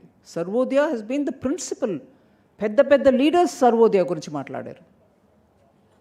అండ్ బీజేపీ నుంచి వస్తున్న మేము అంత్యోదయ గురించి మాట్లాడుతున్నాం. అంటే సర్వోదయ సబ్కా సాత్, సబ్కా వికాస్. అంత్యోదయ ఆ మరీ ఎక్కడో మారి మూలలో ఉన్నటువంటి, మరీ బీదరికంలో ఉన్నటువంటి ఉన్న ప్రజని కూడా తీసుకురా బయట, అన్ని అవకాశాలు వాళ్ళకి ఇవ్వండి. ఆ అన్ని అంశాలని సర్వోదయ, అంత్యోదయ ఇవన్నిటిని కలిపే సబ్కా సాత్, సబ్కా వికాస్. అందువల్ల ఈ డిబేటు ఖచ్చితంగా మనం అందరం కూడా పాల్గొవాలి, దాని గురించి మాట్లాడాలి. నేను ఒక్క లాస్ట్ ఉదాహరణ చెప్పిన ఇంటర్వెన్షన్ని పూర్తి చేసుకుంటాను. ప్రధానమంత్రి గారు నిన్న మొన్న నేను ఒక గ్రామంలో ఉన్నాను కాబట్టి ఆ ఉదాహరణ చెప్పక తలుచుకున్నాను. సాంసద్ ఆదర్శ్ గ్రామ యోజన. ప్రతి ఒక్క మెంబర్ ఆఫ్ పార్లమెంటు ఒక విలేజ్ని అడాప్ట్ చేయండి. ఆ గ్రామంలో వెళ్ళి దానికోసం పెద్ద అమౌంట్ కేటాయింపు ఏం లేదు. ఇన్ఫ్యాక్ట్ ఒక్క పైసా కూడా లేదు. మరి ఏంటి యోజన? పైసా లేకుండా ఏంటి యోజన? యోజన, ఆ ప్లాన్, ఆ పథకం ఏంటంటే, మీరు ఏదో ఒక గ్రామాన్ని అడాప్ట్ చేసుకోండి, అక్కడ వెళ్ళి చూడండి. ఇప్పుడు వరకు కేంద్ర ప్రభుత్వం ద్వారా, రాష్ట్ర ప్రభుత్వం ద్వారా ఉన్న పథకం అన్నిటినీ కూడా ఆ గ్రామంలో ఉన్న వాళ్ళకు అందుబాటులో వచ్చాయా లేదా? ప్రతి అంశం అంటే గ్రామానికి కలెక్టివ్గా రావాల్సిన ఫెసిలిటీ వచ్చాయా? దాంట్లో మరీ బీదరికంగా ఉన్న కుటుంబంలో ఎలక్ట్రిసిటీ ఉందా, ఇల్లు టాయిలెట్ ఉందా, ఆ ఇల్లు పక్కా ఇల్లు ఉందా, లేకపోతే గుడిసెలు ఉన్నారా, అట్లా మొదలుపెట్టి అన్ని స్కీమ్స్ని కూడా మీరు దయచేసి ఆ గ్రామానికి తీసుకెళ్ళండి. That was it. నేను ఆంధ్రప్రదేశ్ ఎంపీగా ఉన్న వరకు 2016 జూన్ వరకు ఆ 2 గ్రామం దత్తుడు తీసుకుని, యాక్చువల్గా ఆ గ్రామం నన్ను దత్తుడు తీసుకున్నారని అనాలి, because I couldn't otherwise do much. But అక్కడ వెళ్ళి కొన్ని విషయాలు మొదలుపెట్టాను. అది మెల్లమెల్లగా నా ఇక్కడి నుంచి కర్ణాటక వెళ్ళిపోయినాక అంత దృష్టి సాధించలే. But even then I was trying to do some things. But actually ఆ సాంసద్ ఆదర్శ్ గ్రామ్ యోజన ఒక ఆబ్జెక్టివ్ నాకు కళ్ళార నిన్న కనపడింది. I need to share this with you all. అది యాక్చువల్లీ కోస్టల్, లిటరలీ ఈ తిప్పలు అనే అటువంటి కోస్టల్ ఏరియాలో ఉన్నటువంటి ఫిషర్మెన్ కమ్యూనిటీ. వెళ్ళాము, ఏదో మొదలుపెట్టాను కార్యక్రమం, అందరికీ టాయిలెట్ ఇప్పించాం. అక్కడ టాయిలెట్ అంటే డ్రైనేజ్ ఫెసిలిటీ సరిగా ఉండదు. సముద్రం నీళ్ళు కొట్టుకొస్తే ఇవన్నీ మురికి నీళ్ళు కూడా దాంట్లో కలిసిపోతాయి. So we had to think out of the way. So డిఆర్డిఓలో ఒక టెక్నాలజీ బయో డీకంపోజర్స్ ఉండేది, దాన్ని తీసుకొచ్చి అన్ని ఇళ్ళకి టాయిలెట్ ఇప్పించేది. పైపు నీళ్ళు సోర్స్ అప్పటికే లేవు, ఎందుకంటే అక్కడ ఒక నీళ్ళు తీసుకెళ్లే కెనాల్ ఒకటి నీళ్ళు రాలేదు, అక్కడ వరకు నీళ్ళు రాలేదని అనేసారు. సో ఇట్లా చిన్న చిన్న చిన్న నేను లిస్ట్ అవుట్ చేయట్లేదు నేను చేశాను అనే దానికోసం. బట్ ఆ గ్రామంలో ఇన్ని స్కీమ్స్ ఉన్నా కూడా 1-2 తప్ప మిగతాది ఏది వాళ్ళకి అర్థమే అలా. ఇలా ఉందా ఒక స్కీమ్, నిజమా, ఇలాగా. మొత్తానికి ఆ గ్రామంలో ఇవాళ నేను చేసింది ఏం కాదు, గవర్నమెంట్స్ ద్వారా ఇన్ని స్కీమ్స్ ఉన్నది, ఎక్కడెక్కడ ఏ స్కీమ్ ఉన్నాయో అన్నీ ఆ గ్రామంలో వెళ్ళి చేరుకుంది. ఈ పట్టు నేను వెళ్ళినప్పుడు ఐఎమ్ గోయింగ్ ఆఫ్టర్ 6 years. నిజంగా ఆడవాళ్ళు కంటిలో చూడాల్సింది ఆ ఫీలింగ్ నాకైతే is this the difference I could bring about అని అనిపించింది. ఏం చేయలేను నేను, ఉన్న గవర్నమెంట్ స్కీమ్ని అక్కడ తెప్పించుకెళ్ళాను బస్. అక్కడ పెన్షన్ లేని విడో ఉన్నారా, ఆ పెన్షన్ తెప్పించు. ఇల్లు లేని వాళ్ళు ఉన్నారా, ఇల్లు తెప్పించు. గ్రామీణ హౌసింగ్ ఫెసిలిటీ, ప్రధాన్ మంత్రి గ్రామీణ ఆవాస్ యోజన ఉంది. అట్లా ఒక్కొక్క స్కీమ్ని ఆ గ్రామానికి తీసుకెళ్ళినప్పటికీ వాళ్ళందరూ కనిపించింది, ఇదేంట్రా బాబు ఇప్పుడు దాకా మాకేం దొరకలేదు, అన్నీ వస్తున్నాయి. It was such a pleasant experience. So that good governance ప్రిన్సిపల్కి నేను ఒక ఉదాహరణ చెప్తున్నాను. ఇట్లా ఒక్కొక్క ప్లాన్ ద్వారా ఎక్కడక్కడ అందలేదో ఆ స్కీమ్ని అందించండి, అదే చాలు. ప్రజానికానికి ఆఖరికి ఇన్ని చేస్తున్నావు అని చెప్తున్నావే బాబు, మాకు రాలేదు కదా అంటారు. ఆ మాకు రాలేదని అనే మాట ఉండనీయకుండా మీరు అందరికీ అందించండి అన్నారు. దీంట్లో ఏం రకంగా ఈ వీధిలో మీకు నేను ఇవ్వను, వాళ్ళకి ఇస్తాను, మా వాళ్ళు అవనేం కాదు, అందరికి ఇవ్వండి. It has actually brought the change, and it has actually brought hope, and it has actually built trust with government. Government ఏం చేయదయ్యా, మనం ఎందుకు ట్యాక్స్ కట్టాలి అని అడిగే మిడిల్ క్లాస్ కూడా ఇవాళ చెప్తున్నారు, లేదు పని జరుగుతుంది. That's the faith good governance brings, and that's the trust in leadership.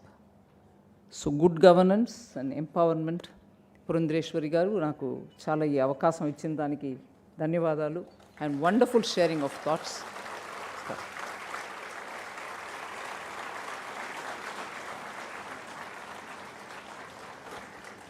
Respected Madam, thank you so much for your wonderful message. I hope at least a few finance ministers of few state governments are listening and they follow your advice so the lives of millions of people can be transformed.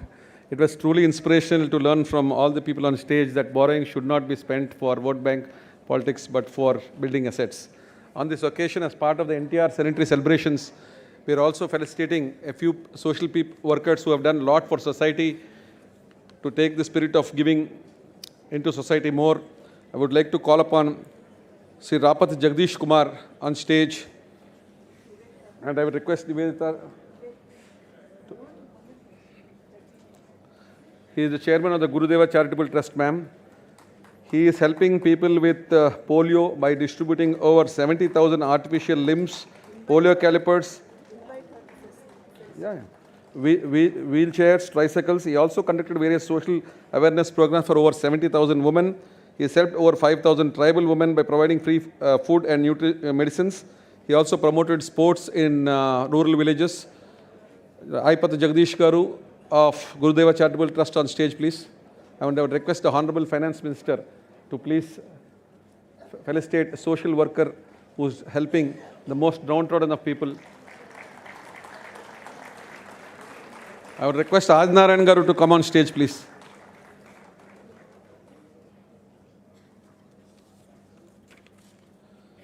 He's been doing this work for over 2 decades, 20 years, selfless service, including skill development, conducting free medical camps, but specializing in artificial limbs. Distributing over 70,000 artificial limbs is not a small issue. Thank you very much, Jagdish Garu.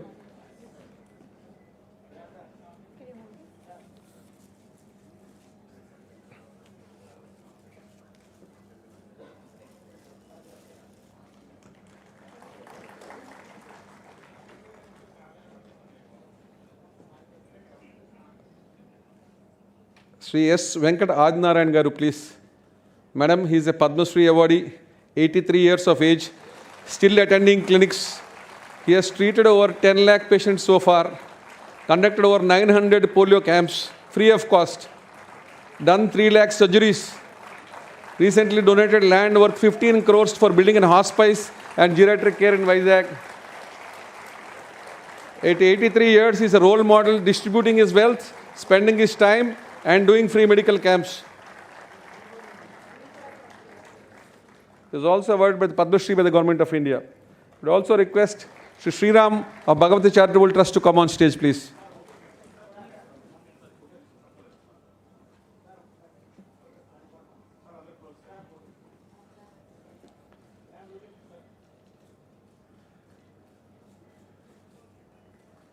He is an inspirational leader for everybody in this auditorium, donating land of 15 crores for a single institute, apart from giving it to ISKCON, apart from also giving it to for free food distribution.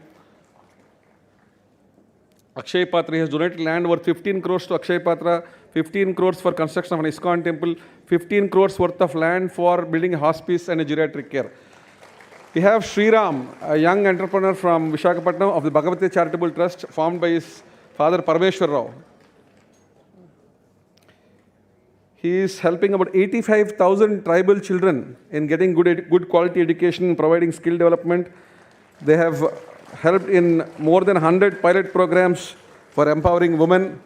They have also planted about 15,000 acres of land for greening the tribal villages where deforestation has happened.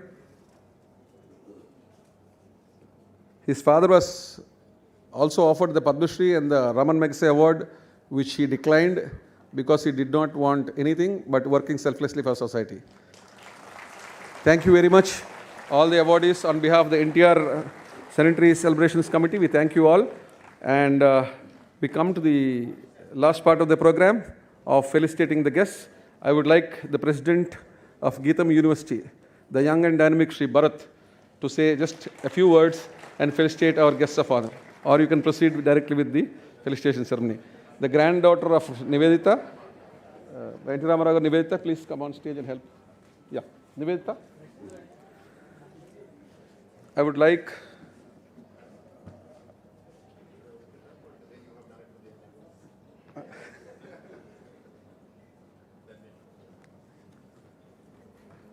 yeah, please. Sri Bharat, felicitating the Finance Minister of India. Thank you, Bharat, for giving us this wonderful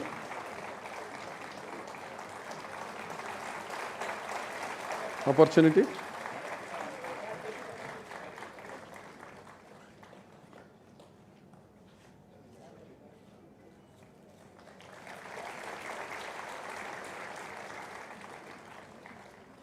From Geetham University, the Indian School of Business would request you to felicitate Sri Madan Mohan Palitla ji.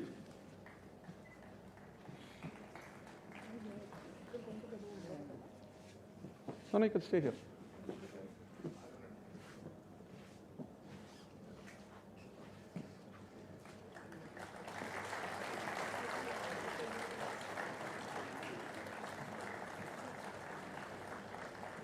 I would request Sri Jay Prakash Narayan Garu to please accept the felicitation from Geetham University, the president of Geetham University.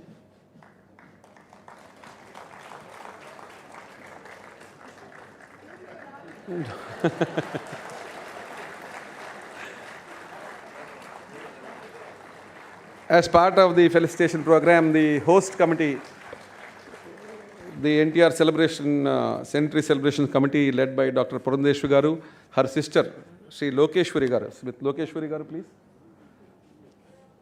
Her son, Ramakrishna Garu. NT Ramarao Garu's son, Ramakrishna Garu. NTR's daughter, Lokeshwari Garu. Sri Vasundhara Garu, wife of Nandamuri Balakrishna Garu, daughter-in-law of NTR.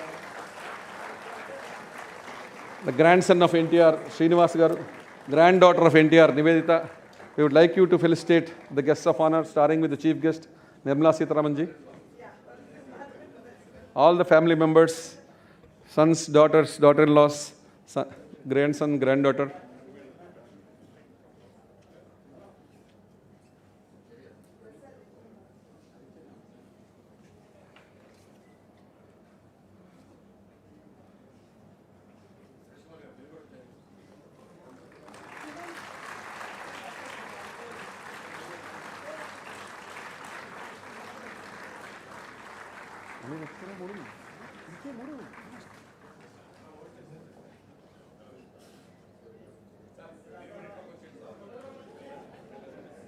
Nivedita.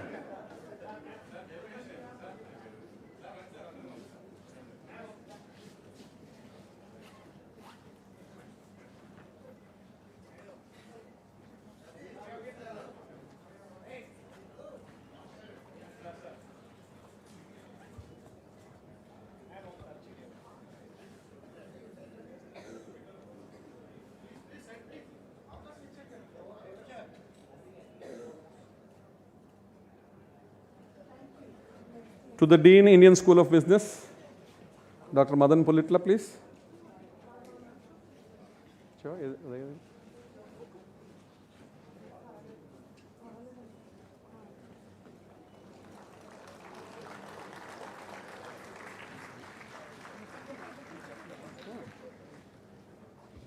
Please. Ma'am, felicitation to the Dean, Indian Business School, Indian School of Business. Oh, no, please.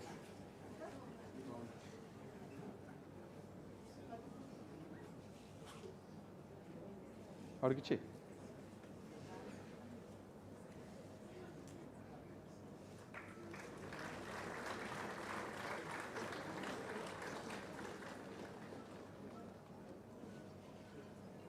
Nivedita, you stand there.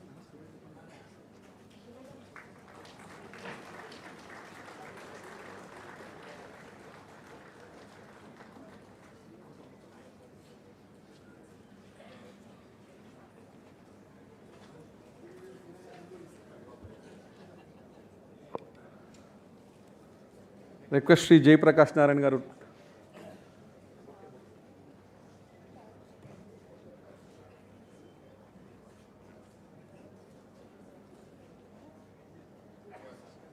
Jay Prakash Narayan garu, please. Purandesh garu, please felicitate. Nivedita, vote of thanks.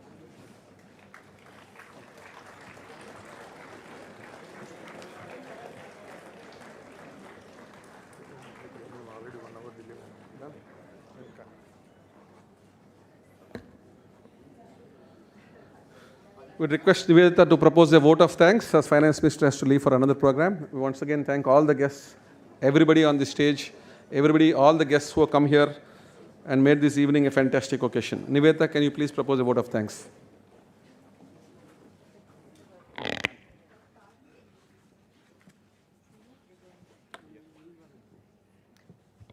Good evening, everyone. I deem it a great honor and privilege to be expressing the vote of thanks on this memorable occasion in remembrance of my late grandfather, Shri Nandamuri Tarak Ramarao Garu. He reigned the Telugu film industry, but yet, to us, he was our grandfather. He was an exemplary example of a selfless, non-corrupt politician, but to us, he was our grandfather. He set a benchmark on how welfare and good governance can be balanced, and to that grandfather, I bow my head in reverence. This occasion has been made special by the presence of Shri Nirmala Sitharaman Garu, the Honorable Finance Minister of India, who delivered the memorable talk on empowerment, road to governance. Thank you, ma'am. I would like to thank Shri Jay Prakash Narayan Garu, whose proximity to my late grandfather helped us in understanding the pro-people interventions undertaken by him. I would also like to thank Shri Madan Pulitla Garu, under whose guidance ISB has grown to great heights and is today one of the most coveted institutions in our country. I take this occasion to thank the President of Geetham University, Shri Bharat Garu, who extended his gracious support in providing all the logistics for this program. I would like to thank each one of you seated in this auditorium, the students and guests. I am sure that the thoughts expressed by our learned guests have enriched us today.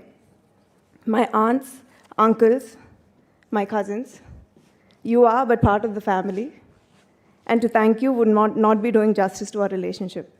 Finally, I would like to thank the media for being here today. Thank you all so very much.